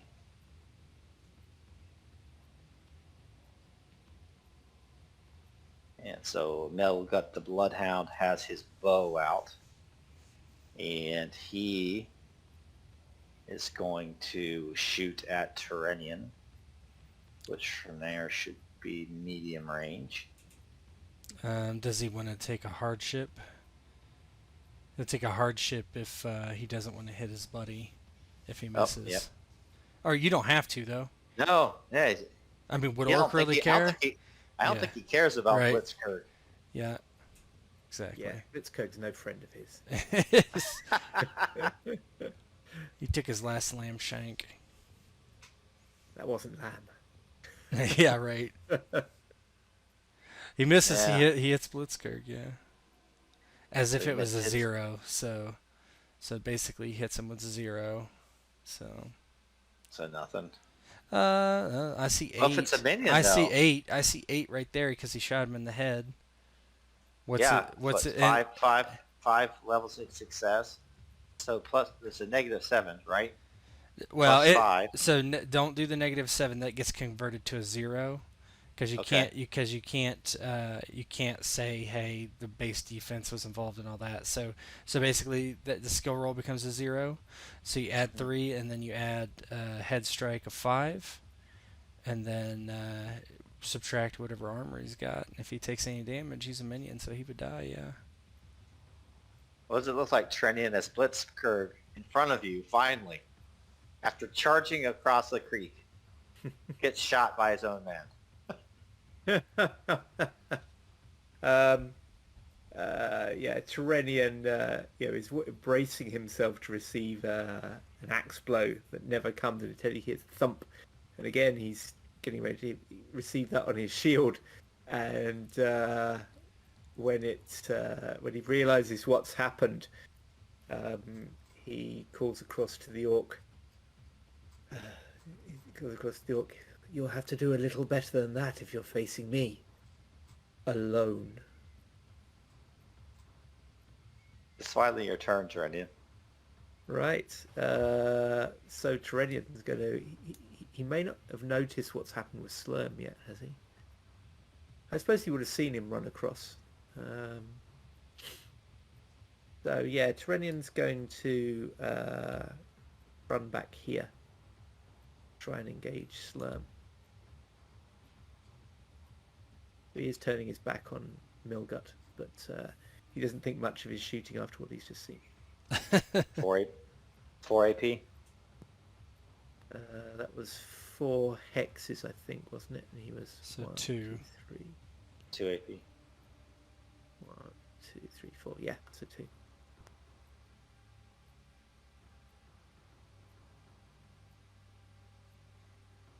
Milgat the Bloodhound. Gonna take a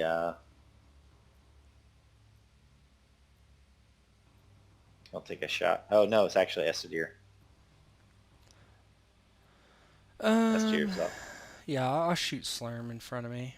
Well, what's Slurm? So I'll aim once, actually, at Slurm. That's what He I'll is do. running. Yeah, that's okay. I'll aim once. And Did then you get 2 hardships since he's running and it's point blank? No, just -3. Point blank. I just he can dodge. I don't get any negatives for shooting Oh. at point blank. It's just he could dodge if he wanted. Yes, dodge. He's not gonna dodge. It's Milgut's turn anyway.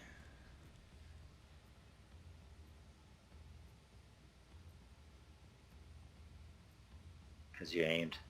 Mm-hmm. Yep, Milgut's going to shoot at Terenion, which is 9 hexes away. Remind me how the range works. So 9. So I think the range on the bow is 6. So yep. it's So if it's long, 6, right? so if it goes, so you take half the range and add it. Mhm. That is the next band. So that would be medium does half and plus basically 0.5 to 1.5 is medium. So this is if Okay. he's 9, he's a Medium. medium. Mm-hmm. Medium. Yep. And Terenion's not in full defense anymore, which is good. He is not. I'll shoot you in the back.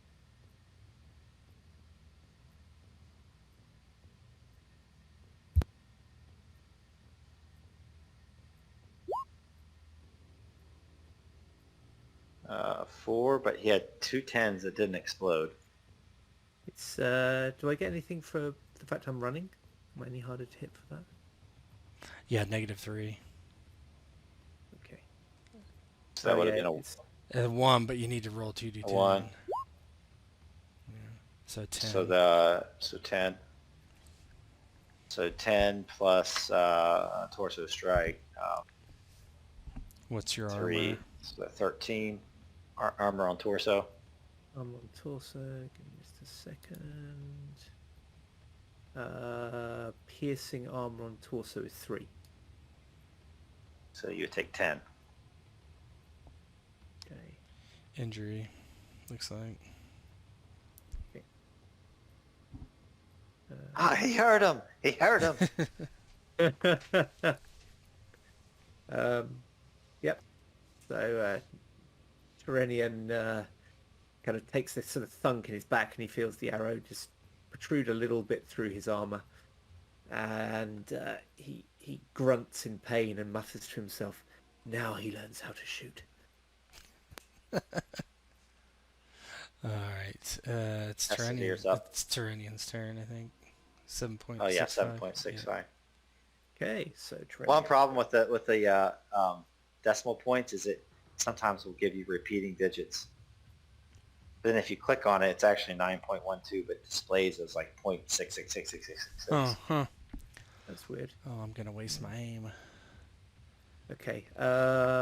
So yeah, I'm going to come charging in from the side with Alcarmrel and strike him. I have a feeling Slurm's not long for the world. Now hold on, I think I've got one benefit there and another one from the sword, so it's 2 benefits. He's running, so he's 3. -3. 3 hardships? No, just -3 post roll. Okay, sorry, Or- I'll do that again. Or pre-roll modifier, I should say. So there, 2 benefits, -3. Well, tell me what happens to poor Slurm. Yeah, so Slurm is trying to, he's thinking he's just facing someone who's going to try and defend themselves with a bow. And he doesn't have much time to notice because elves move quietly. And even running, it takes, Terenion's very close and pretty much upon him before he turns round. He just turns round in time to see Alcamaril glint in the sunlight, and he just has time to think, is it glowing? And then, shunk, his head's removed from his body. Sprays in the air. Estedir's up. What is his AP at? Milget's? Milget the Bloodhound is 9.12. 9.12. Okay, so I'm going to aim twice at him. That'll put me at 9.21. You're going to laser him. Yeah. I'm going to keep an extra die when I shoot him. And then I guess it's technically Terenion's turn. Okay. So what Terenion will do is, as they've, as he's done in battle before, he will plant his shield, but then he'll kind of duck down behind it to allow Estedir to Nice. past him. So he kind of tries to make himself a bulwark in front of Estedir. So he can go full defensive. Duck down. Yep, going full defensive again. So he's kind of almost kneeling behind his shield.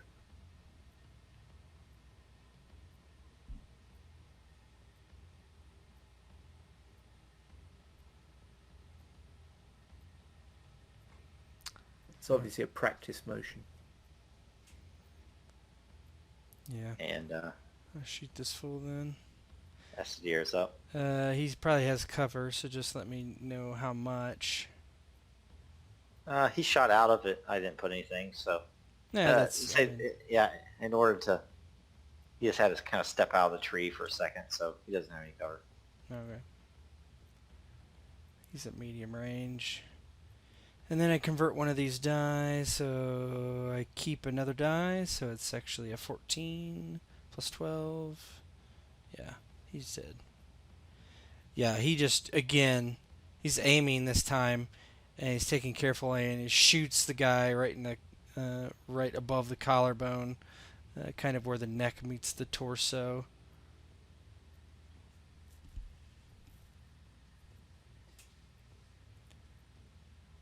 And with all the orc dead, yeah, he just says, nothing will keep us from these eagles, I hope. As you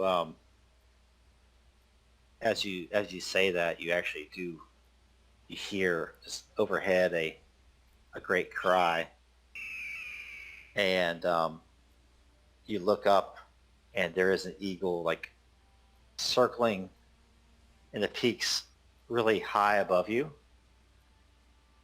But then followed very, very closely thereafter, you hear the voice of what sounds like a fellow elf.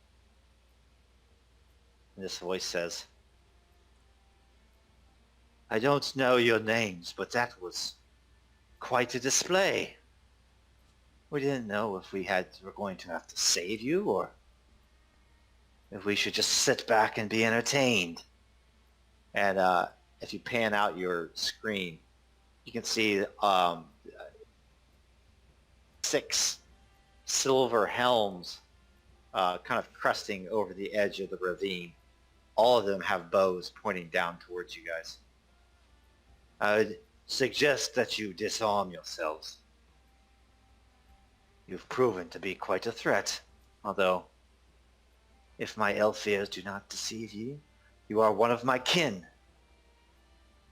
And Terenion will, he will kind of wipe off his sword and sheathe it, and then he will remove his helm.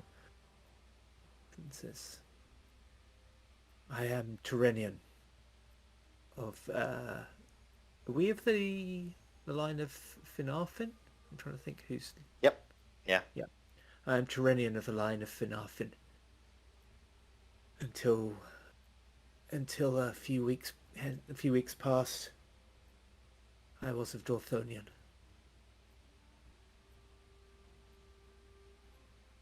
Now I seek the shelter and seek to pledge my sword to the city of Gondolin.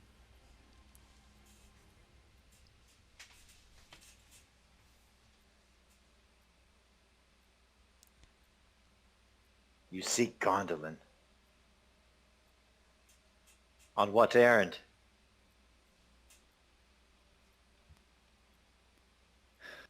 On what errand? In such a time as this, the enemy marches. All the lands are aflame. Most of our kin lie dead. My lords lie dead on the field of flame and ash. I come seeking the safety of your city and to pledge my sword to your cause. I think you have seen that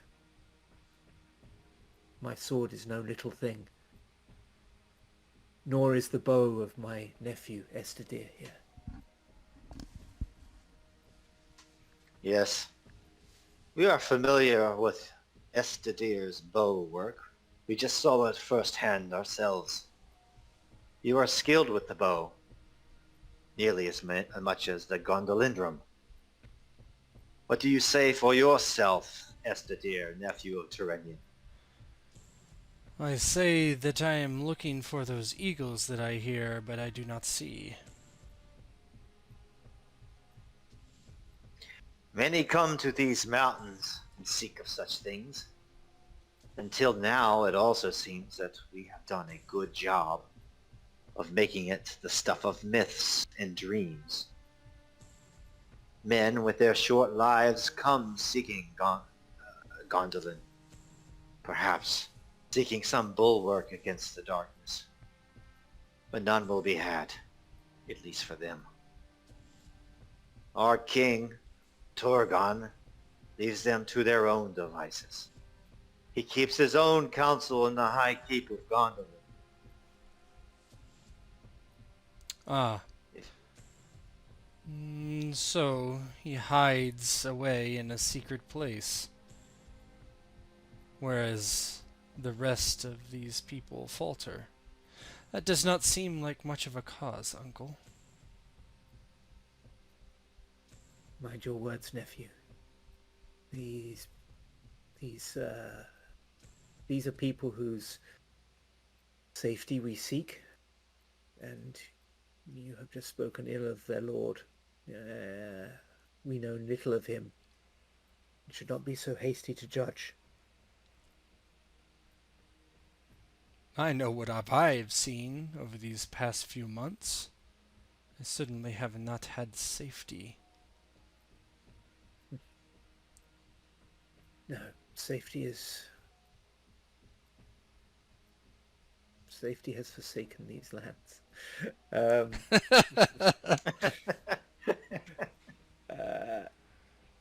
Yeah, Terenion nods. There is great danger all round. But you, soldiers of Gondolin, your safety may be at risk too. These orcs were saying that their master, Sauron, a minion of Morgoth, one of his captains, these orcs were sent by their master to try and find the hidden ways into your city. If armies start to search these mountains, how well can hidden ways be kept secret?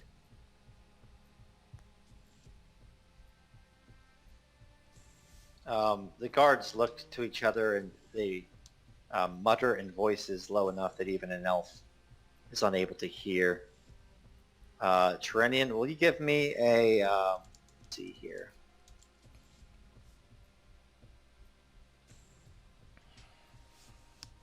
Status check. Okay, give me just a sec. It's going to be 21. Okay.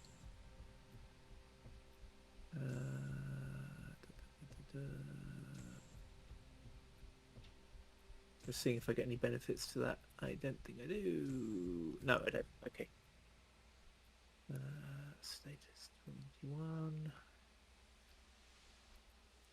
Hey, Bo, can I see like any eagles about? Is that I don't see anything like that, right? Yeah, there's one like circling the mountains very, very high up, far away, like a one single speck against the sky. That's probably where you suspect that the that eagle's cry came from. Hmm. Um, well, I don't know if I can do it after a roll, but can I spend a fate? Sure. Because I just have to turn a 3 to a 4. Then. Oh, Oh, no. Oh, I just Um, needed a 4. there does seem to be some argument up above the ravine, and then one of the guards like comes to the edge and rips something from his cloak,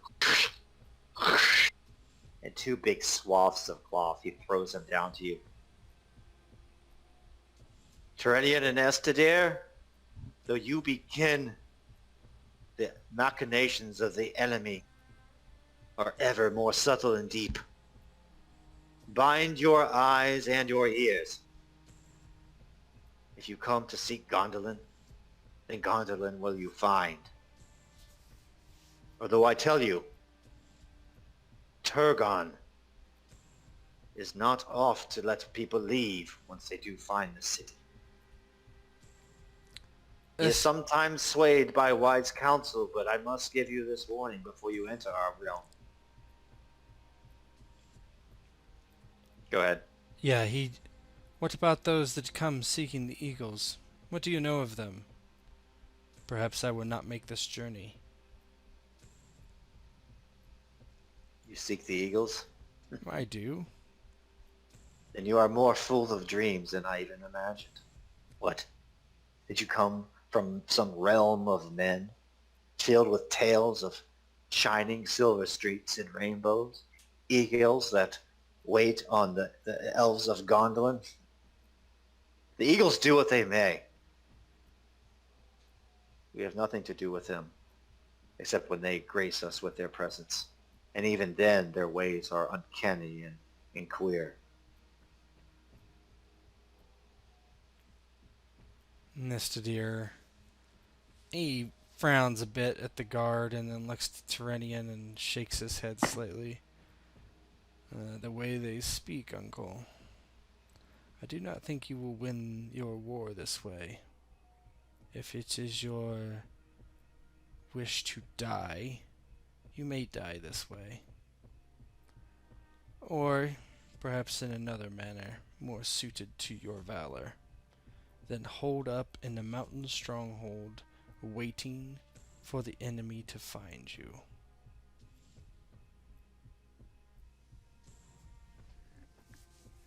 Brennian looks very troubled. He looks to the guards and says, "It appears that this simple decision, whether to bind our eyes or to leave, holds great import for our future. For once we do bind our eyes and travel with you to your city, it seems we may never leave. And I fear that perhaps that means our part in this war might be over. Tell me this, and I ask no secrets of you. Do you fight in this war? Do you prepare to fight in this war in some way?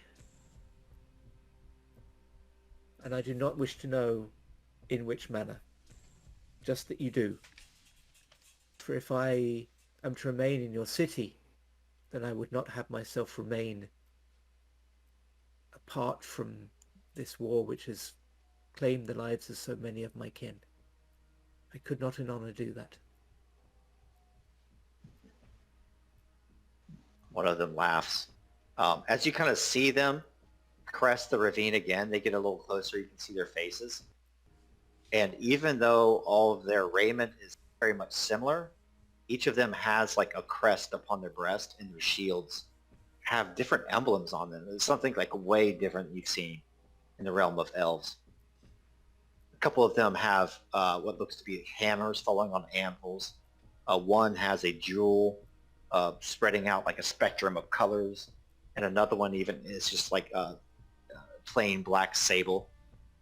And one of the guards says out, "Do we prepare for war?" "Of course we do. Friend Terenion, do not count us as an enemy. Though we are wary, it is something we must do to ensure our own survival. Does not the House of the Hammer of Wrath prepare weapons even as we speak?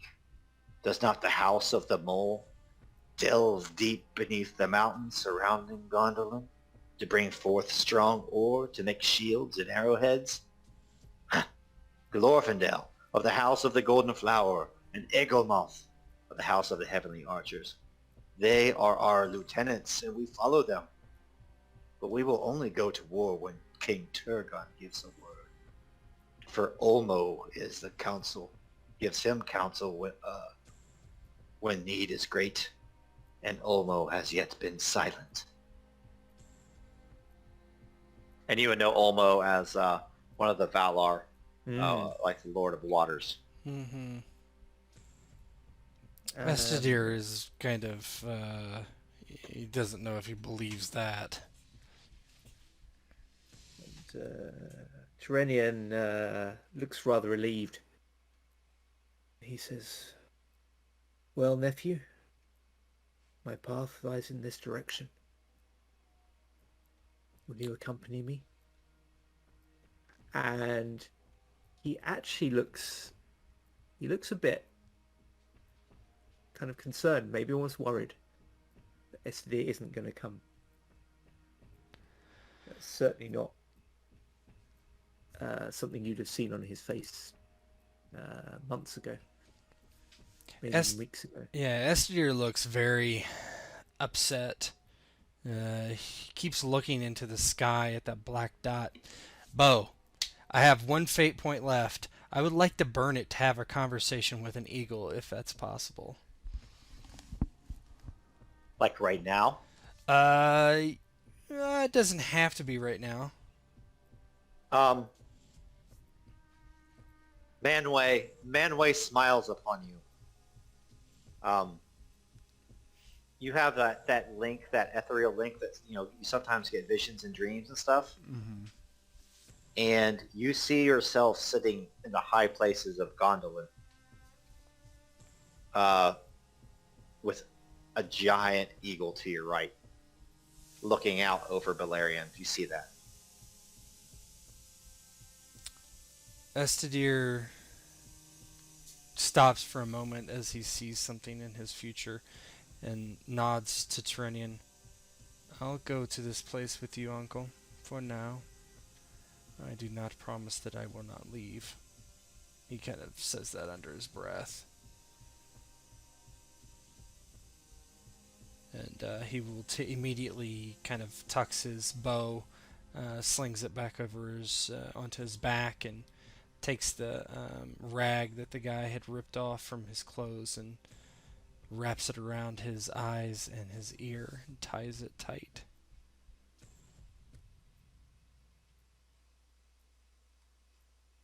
Terenion. Oh, sorry, I was muted. Terenion does the same and then says, "Lead on, good soldiers.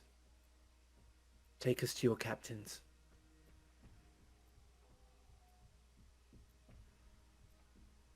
And you blindfold yourself willingly? Yep. Okay. As you blindfold yourself, your vision goes dark. You wrap the cloth around your ears. I'm sure you can still hear, but it's muffled probably. And you hear the soldiers. You hear the soldiers kind of descend the ravine behind you, and they guide you very gently, not rough at all, but through the ravine. And over the next several hours, you walk forward.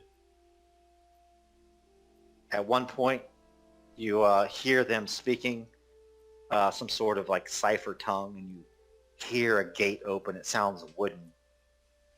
You walk then like several hundred more yards, and another, you hear like another gate, like a portcullis open. And then that repeats itself 5 more times after that. And each time you leave the blindfold on, you hear like conversations of the guards. They relay your story. You know, you even hear one of them say, "We think they're from Dorthonion. They bring news from Dorthonion." Like it's kind of hushed terms. And then eventually they bring you out into like the sunlight, and you can feel that sunlight on your skin. And one of the guards comes out from behind you and just takes the blindfold off of your eyes, and the wind just whips across your faces as you open up, your vision opens up onto this verdant plain surrounded by mountains gilded with white and silver snow. And up far ahead of the mountains, you hear kind of eagles. You hear them call, and they're not close enough that you can see much. But then if you turn to your left, there are 2 extremely tall individuals, and they look to the guards. "Are these the one you sent word of? Terenion and Estedir of Dorthonion?" "Yes. Yes, my lord. They come seeking counsel. I do believe they wish to speak with the king." "Well then. Did you blindfold them?" "Yes. Yes, I did." "Very well. If they wish to speak with the king, then we will let them speak to the king. You've done your duties. Please return to your posts." And they all kind of return to the posts. And the 2 individuals kind of stand before you. "My name is Glorfindel Ectelion. This is Elgamoth. Welcome to Gondolin." Terenion bows his head to them both. Just, you know, the one captain to another kind of thing. You know, it's a gesture of respect among equals. Even though they probably command so many more than him. And he says, "I thank you for your courtesy. I would wish, if I may, to spend a moment more gazing upon your city from this height. I have come from dark places, and it does my heart good to see such beauty. To see a city of our people, yet unmarred." And he looks, and he seems to almost be kind of drinking it in. Yeah, and you see just like down across this plain, there's a walled city, you know, concentric rings, a giant palace in the middle of it, and there are, even from here, you can see several different fountains, and there's like a river running around the city, and that river's been channeled into the fountains, and there's just like little streams of silver that run along the streets, almost like, you know, Bildrim's stories weren't that far-fetched. Excellent. Yeah, and then Terenion will turn to Estedir with that rare, genuine smile and say, "Does it not do your heart good? Does it not make your heart glad too, nephew, to see such a sight? To see a strong base of our people still standing?" He looks to Terenion and then looks back over to the city. Perhaps. Do I think it will last? He shrugs. Terenion will turn back to the 2 captains and say, "My nephew's heart is heavy. He is often inclined to dark thoughts, and with the perils and deprivations of the past weeks, his thoughts have become darker than usual. But his heart is still pure. says, we would wish, if we may, to enter your city. As you say that, like an eagle cries out. He says, I'm guessing you left your horses like at the front of the gate, like the they were probably taken care of. Yeah, I just want to make sure. I'll make sure my horse has been taken care of. The elves killed them and ate them. And Glorfindel and Egomoth, they apologize for the blindfolds and they explain the secrecy behind it. They lead you down towards the city.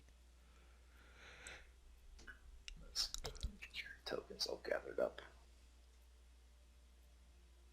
As you get closer to the city, indeed, you can hear the ringing of hammer on anvil. You can smell the smithies working, although like the air is not like polluted or anything. It's very, very pristine. And you enter the city, and it's just it's not like Valinor, but you know the craftsmanship of all the buildings is just very majestic.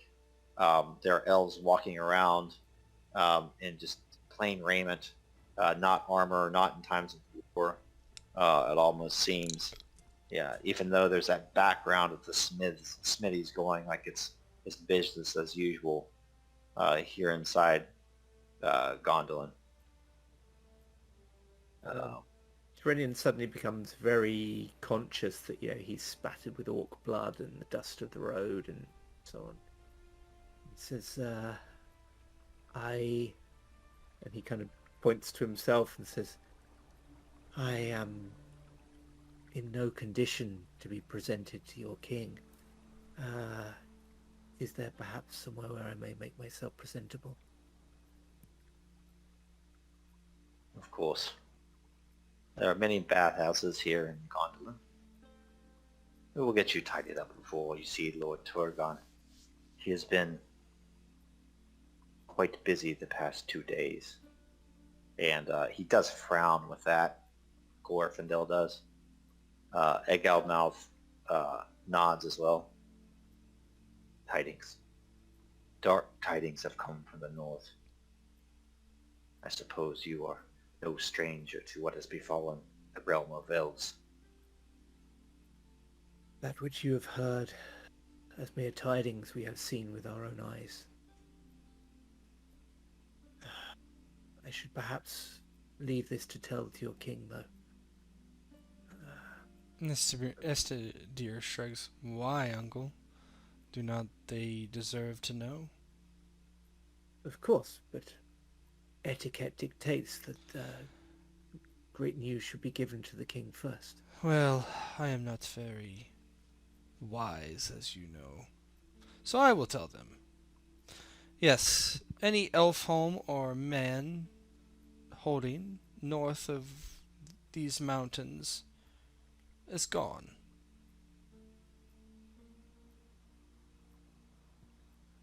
And Terenion sighs and says, he speaks the truth. What was the name of the Anfalglith before? Ardgalen.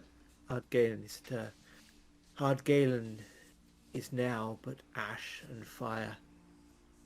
They have named it the Anfalglith. And there is the minions of our enemy have marched through Dorthonion, the shadow following them, corrupting the forests. And the kingdom of men, Ladros, we were there. We saw the villages burning. We saw the death. We helped a few escape, but the numbers of our foes are great beyond counting. Our enemy has planned this master stroke long while we held him in his fortress. Or he Now made you struck. believe that you held him in his fortress. Perhaps. I have to believe that we have had some victories against him. Otherwise all hope would be lost. And I must, and I will, hold to some hope. Small though it be. Estedir wants to argue with him because the whole reason he came here to die is totally opposite of what he just said, but he lets it go and just doesn't Well, say he hasn't anything. actually. I don't think he's directly said. Yeah, anything. yeah, It's pretty right. clear that but It's you think actually, reading between the lines, you think what's actually happened is that now he's here, and now he can see that there is this place. Now he's allowing himself to hope a bit. But old habits die hard, and he doesn't like to admit he's changed his mind. Right. Glorfindel says, "No, tidings are ill indeed. But I hate to say that they will not sound strange to the ears of King Turgon. Dark tidings has visited him most recently as well. If it is all the same to you, Terenion and Estedir, I would like you to have counsel with him and an audience immediately. He is no stranger to the gore of Orc. If anything, it will show your commitment to the battle ahead. For what's to come will be gory indeed. If we all live through it, perhaps we will sing a song together. But until then, it is time for wise counsel, and perhaps tears for those who have fallen. Come, I shall usher you to the Tower of the King." And Terenion will nod and say, "As you wish."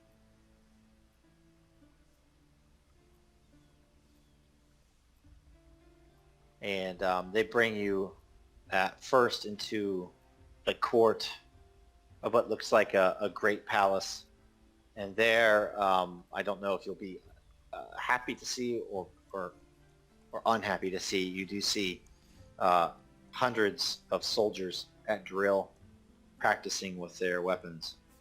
And then Glorfindel and Egelmuth usher you to what looks to be a marble staircase that spires its way higher and higher into what looks to be the tower where Turgon resides. Now, he's not High King of the Noldor at this point, but probably still would use that title as King of Gondolin. And from where, right before you enter his chambers, you get a great view of the surrounding area. You see the mountains encircling Gondolin. You see all the homes and buildings below. And there is a giant statue of what you assume to be Olma right outside the king's chambers. Cool. Terenion will stop and just for a moment and kind of drink in the sight and takes a deep breath for a moment, as if he's kind of absorbing it. And then he turns to follow them again. Anything from Estedir, or you just... Yeah, he looks around, looks over at Olmo for a moment. He's curious. He can't deny the grandeur of this place, but at the same time, he is not. He thinks it's more sad that this place will fall. It's his guess. He's lost pretty much all hope of the West. Bo, before we go into the Council of the King, can we just take a 5-minute break? Give me time to get a beer? Absolutely. Hey. Okay, thanks. All right. Back See you in in a sec. 5, guys. Before we go into the council with the king, such nerds.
everybody back?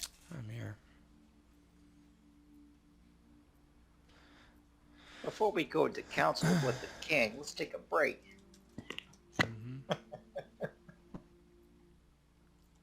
We're 40-year-old men saying that, dude.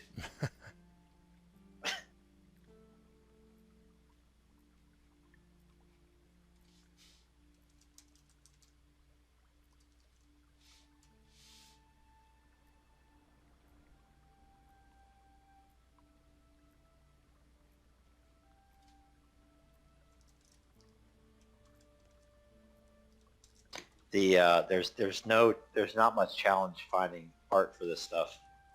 That's nice. It's very nice. I mean, because like almost every other game, there's. I mean, I kind of thought like First Age stuff would be real obscure and maybe there wouldn't be very much, but there's a ton.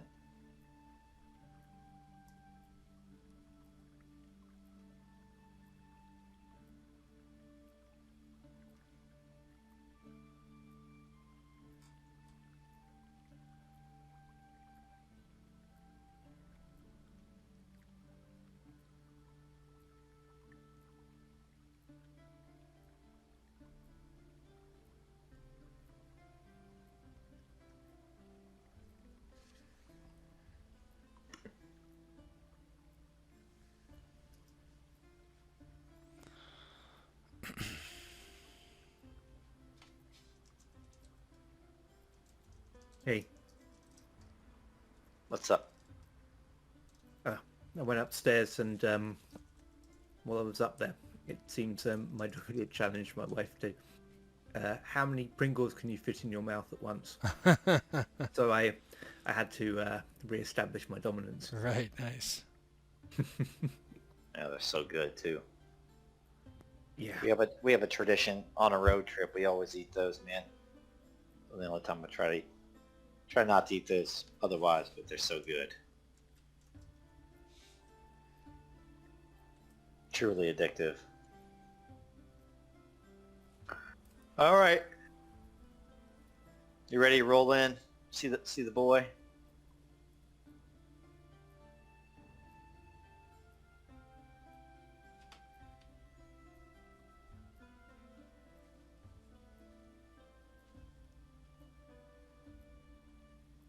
I'm ready.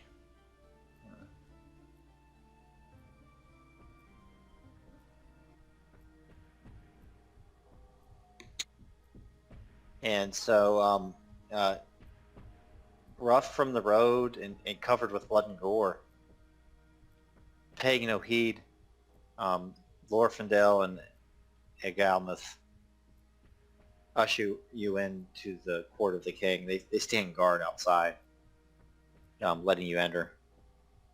And as you enter, you see Turgon on the throne there, and he has a woman seated at his right. And then there's a dark-haired elf seated at his left.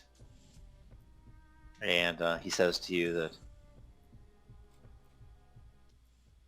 it seems there are no shortage of ill tidings in the siege. Word of your arrival preceded you, Terenion and Estedir of Dorthonion. I would give thanks and be grateful for seeing my kin of that realm. It has been too many years since I saw Angrod and Angnor. Though if rumor is true, they now lay slain upon the battlefield of Angfauglith, the choking dust. We live in harsh times, and now you come seeking the aid of Turgon and of Gondolin. Do I have the right of it, Terenion, and nephew of Terenion Estedir?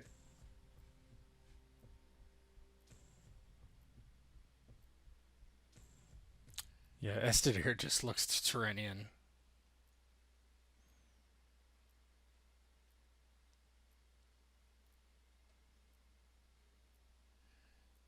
Muted. Pain meds and Pringles. Yeah, I was double muted, that's why. I'd muted myself on Discord and on my mic. I said Um, pain meds and Pringles. It's a yeah, combo. yeah, it's a lethal combo. Um, and yeah, Terenion bows low and says, "My king, I would not presume to ask the aid of this fair city. I would instead pledge myself to your cause as you fight the shadow. Our enemy seeks you. We saw this ourselves, but a matter of mere, well, however long it was ago that we started this journey. So yeah, as your guards found us, we were killing orcs. They were sent by one of the captains of Morgoth, one named Sauron. Try and find the secret city they had heard that he believed lay in these mountains. I suspect that such parties will be abroad throughout the mountains. And such parties will never return. Word is you made short work of the enemy. And if you did not, our guards would make short work of them as well. As we have done for lo these many years. The secret of Gondolin is safe, Terenion. We grow our strength to combat that of the enemy. The Dagor Bragalok was harsh. Harsh indeed. But we should not be so rash as to leave the walls of Gondolin just yet. Not when we have suffered such a great loss. As he does that, he looks to his left, and several elves carry a bier, and upon that they carry what looks to be a shrouded body with fine linen covering what looks to be a broken dead elf. And it's just the linen is peeled back over his face. And though peaceful, you see a very, very lifeless Fingolfin, High King of the Noldor. He arrived here just this morning, born by Thorondor, Lord of the Eagles. My brother, High King of the Noldor, is no more. To think that he rashly fought Morgoth in single combat, it gladdens my heart that he has such wrath, to think that he could be victorious in the least. But this is what has happened to him. This is what happens when we think rashly, Terenion and Estedir. If in some way or manner you seek to draw Gondolin outside its walls, I say the time is not yet. But never let it be said that Turgon has a closed mind. What counsel do you bring? I will listen.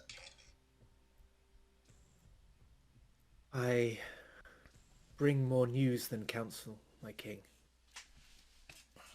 And as he's speaking, he's looking with sadness on the body of the High King. It's he's probably seen him at some point, but not for a very, very, very long time.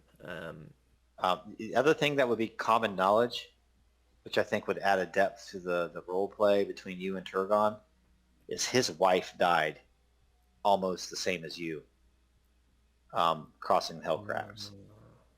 Like exactly the same. And I think you would know this. And so the woman at his right, Idril, is his daughter. and both Idril and his wife fell into the icy waters. He jumped in after them, but he could only save his daughter, not his wife. Oh. And he had Yeah. he's never remarried. So, yeah, Terenion will start by talking about what they've seen as they've kind of gone through, from Maedross's lands, back towards Dorthonion, how they actually saw the Dagor Bragalach happen, or the start of it, and then what they saw in Ledros, and how they escaped, and then their journey with the refugees, etc. And he'll go right through the whole story. But at some point, as he goes through, he will he'll kind of work into it that that something, that I think there was a moment where Estedir pointed out he hadn't been able to save his wife. He'll use something like that as a pretext for kind of spinning into the story, that he lost his wife crossing the Hellcracks, and so he won't actually just come out with it, but he'll kind of bring it into the flow of the story at some point. And then he'll lead right through to the orcs they saw today, or just before they came to the city. And they say, "Great King, it is not my place to correct you, particularly in your own hall of power. But I will say this, that we who stood guard upon Angband, who stood guard and watched for so many long years the fires of Thangorodrim burn low, we felt strong, confident. I always suspected that our enemy planned something, but his might and his cunning and his malice are far greater than I feared. As you say, your guards will slay orcs for trying to find this city. But the orcs are great in number beyond imagining. And even your guards, with their keen sight and sharp arrows, cannot slay them all. I fear that war will find us here." And then he'll bow low.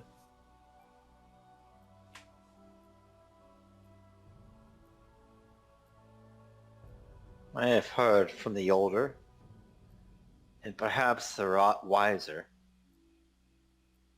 but in every story there are two sides, just as there is the sun and the moon, the silver tree and the tree of gold.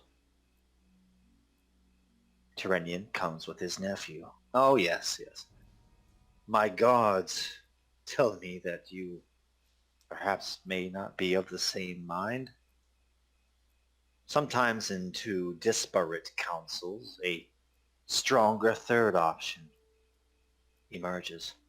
What say you, Estedir of Dorthonion, Estedir of the silver tongue, Estedir of the heart?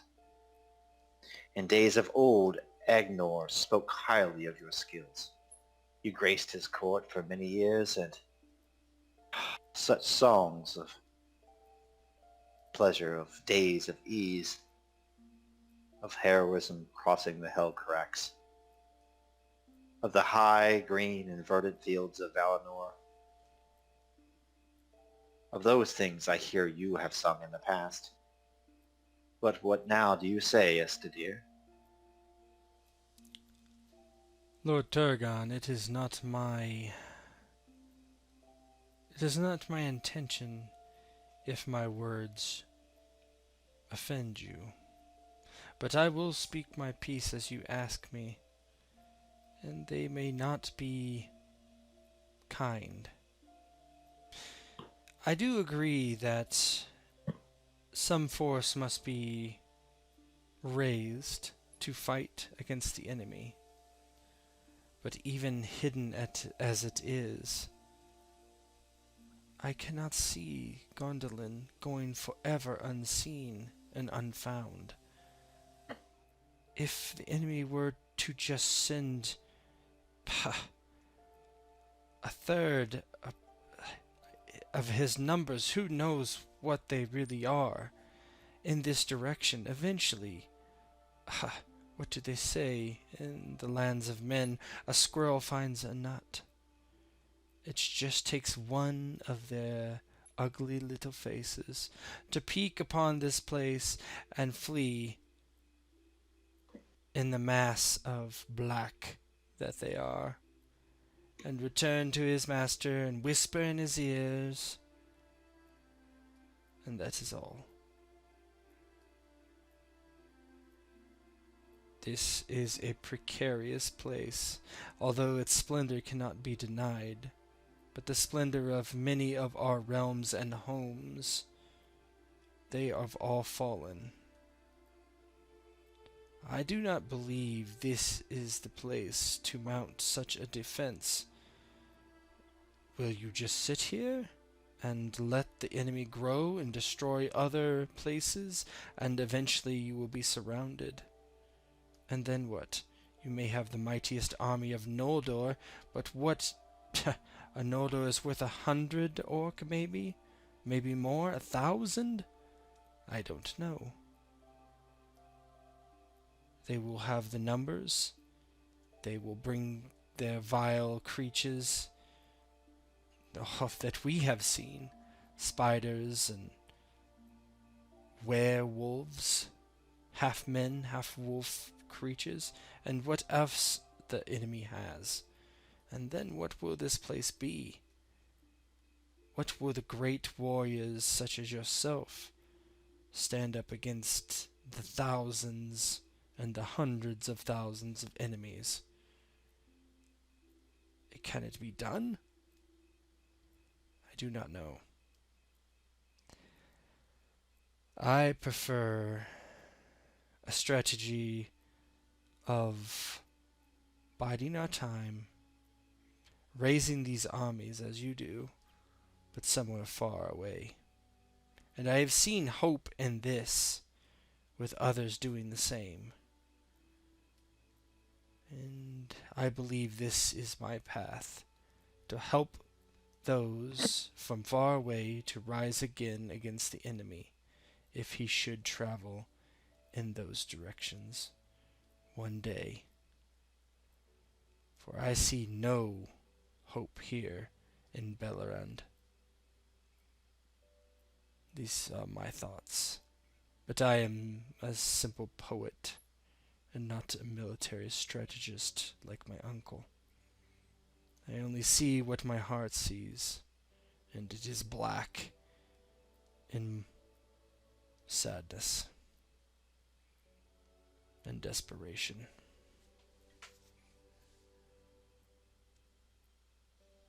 Turgon seems to consider for a moment.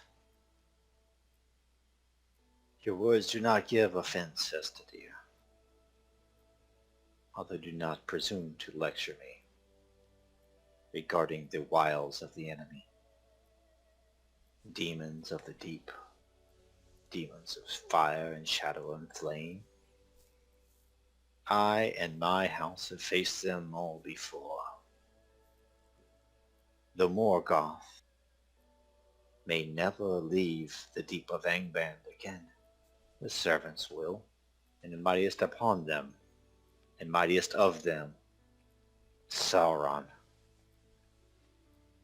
Though Gondolin is shut up in these mountains, we are not without eyes, Estedir. I agree with you. I think on the short term our hope is dwindling and dwindling quickly. But with the death of my eldest brother, Fingolfin, The high kingship does not fall to me, it falls to Fingon. And word is now that he even rides to doomed Tol Sirion. I am split. I am of two minds. I would not give up Gondolin, yet I would not see my brother fall either. I must think longer on this matter. Until then, both of you are free to do as you want in Gondolin. Enjoy these last few days of freedom before the doom of Beleriand is decided.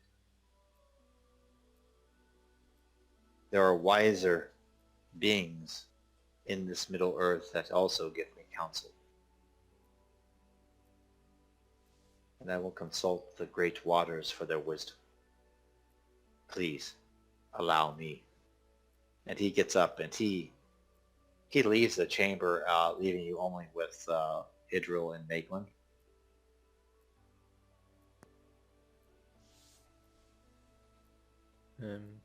And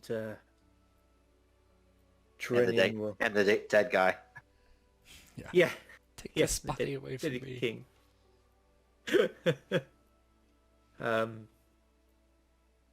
Terenion looks to them to give them the chance to speak first if they look like they're going to. That being his understanding of the etiquette, but if it doesn't look like they're going to speak, then he will. They just look at each other. They don't say anything. They are like impassive statues on either side of Turgon before he leaves. And Terenion frowns and says, I fear for what will come next. I would not wish to see Tol Sirion fall, but I believe they are hard-pressed. If we were to aid them, would we tip the balance? Or would we merely confirm the presence of this city and give the scouts of our enemy a force to follow back? I do not know.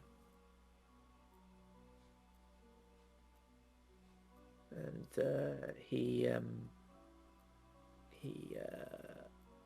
looks at them and says,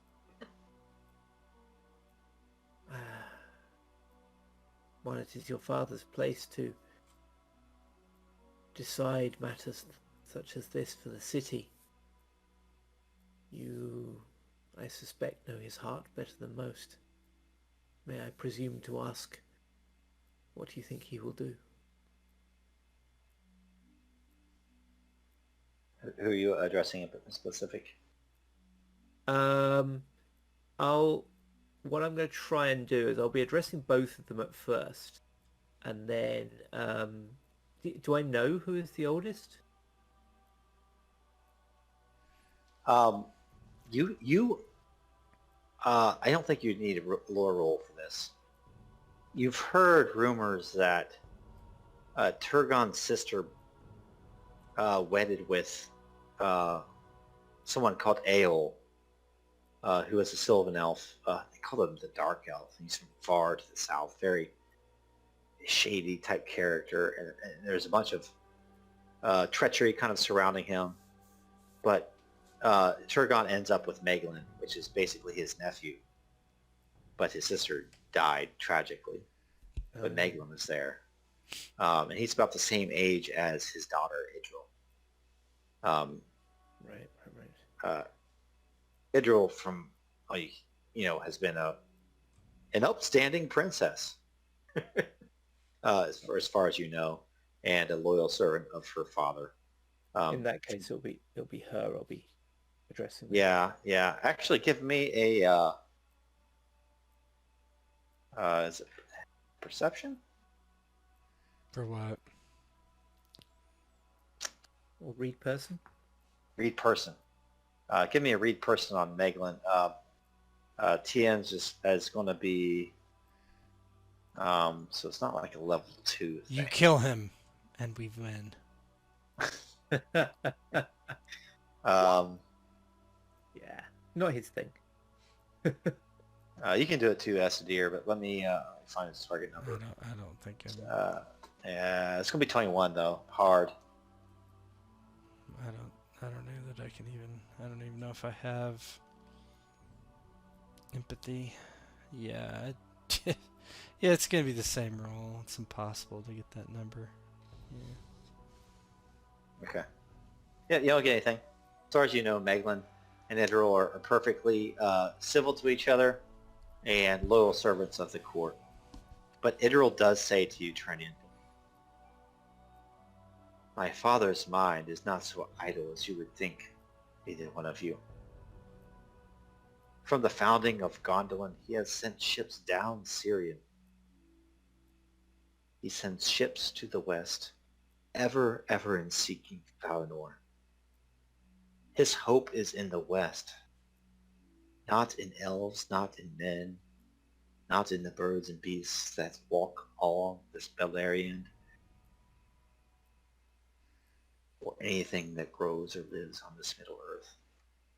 His hope is in the Valar, but yet no boats have returned. Yeah, Estedir So- does not like this line of talk. He actually blurts out, well then, when we are all slain by orc, we can return to the west.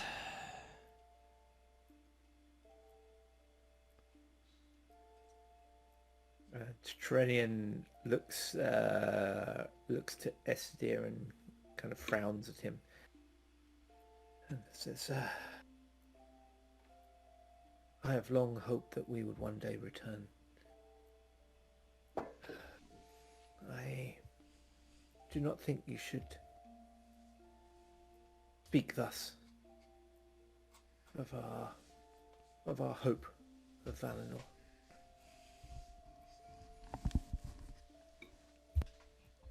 Yeah, he doesn't really respond, just... At about this time, the king comes back. I don't know if I should even call him a king. Lord Turgon, probably. Fingon would technically be the king now since Fingolfin died. He returns.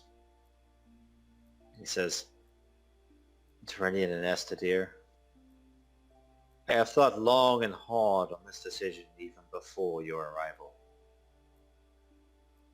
But your arrival has given me some sense of urgency, and that is not something becoming of an elf.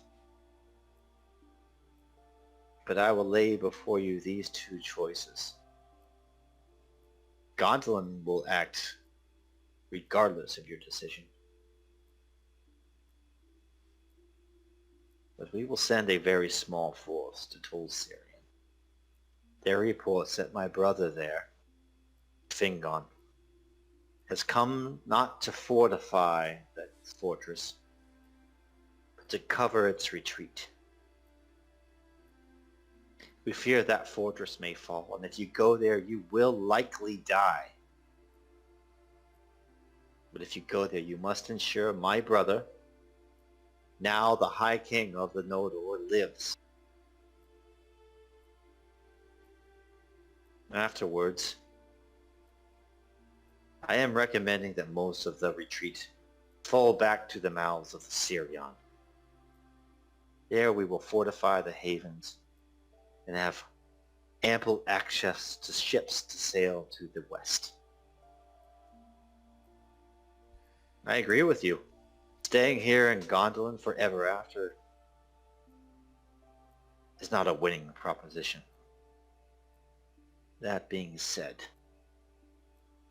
I do think we can send a grievous wound into the heart of Sauron and Morgoth and all of their servants. I myself will stay here in Gondolin till the time is ripe. I will strike, and I will strike hard, and if we all perish, then so be it. So those are your choices. Travel to Tol Sirion to cover my brother's escape, or stay here in Gondolin and fight to the last.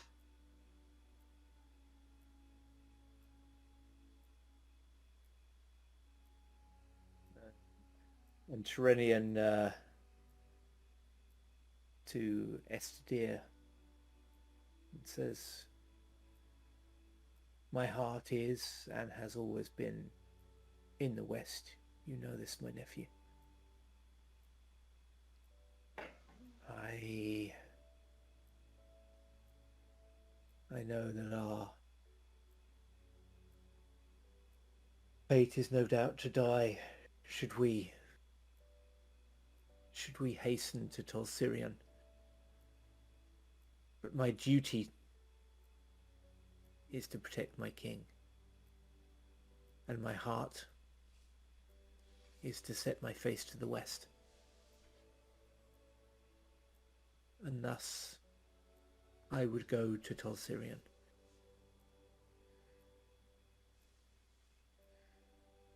And then he just waits to see what Estedir has to say. Yeah. Estedir considers, I have no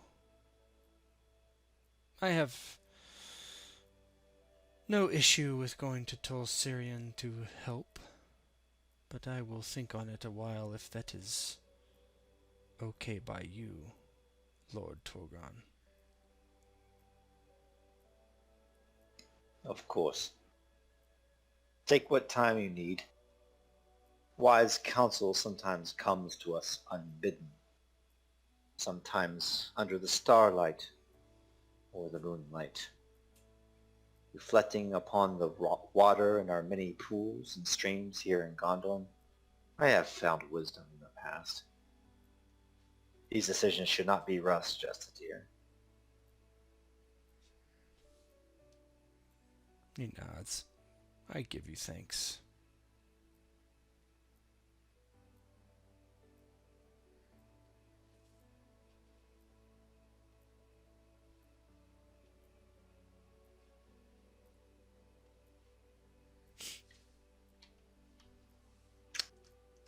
If there's nothing else, we'll end this session. Just want to talk to my eagle. That's it. Just that can very well be next session. That's fine. Yep. We'll open the next session with that. How's that sound? Sure. Nice. And the camera pans up out of the court, and there's like soldiers drilling in the courtyard of Gondolin. And as the camera gets higher and higher, there's eagles encircling the forget what it's called, the chrysogram, I think. The chrysogram, which is like the circling mountains of Gondolin. And then as it gets higher and higher, you see like Angband in the north, and there's like all these huge armies just amassed on the fields of Angfalgleith, ready to attack Tol Sirion. And that's where we'll end it. All right. Cool. All right, cool. Thanks.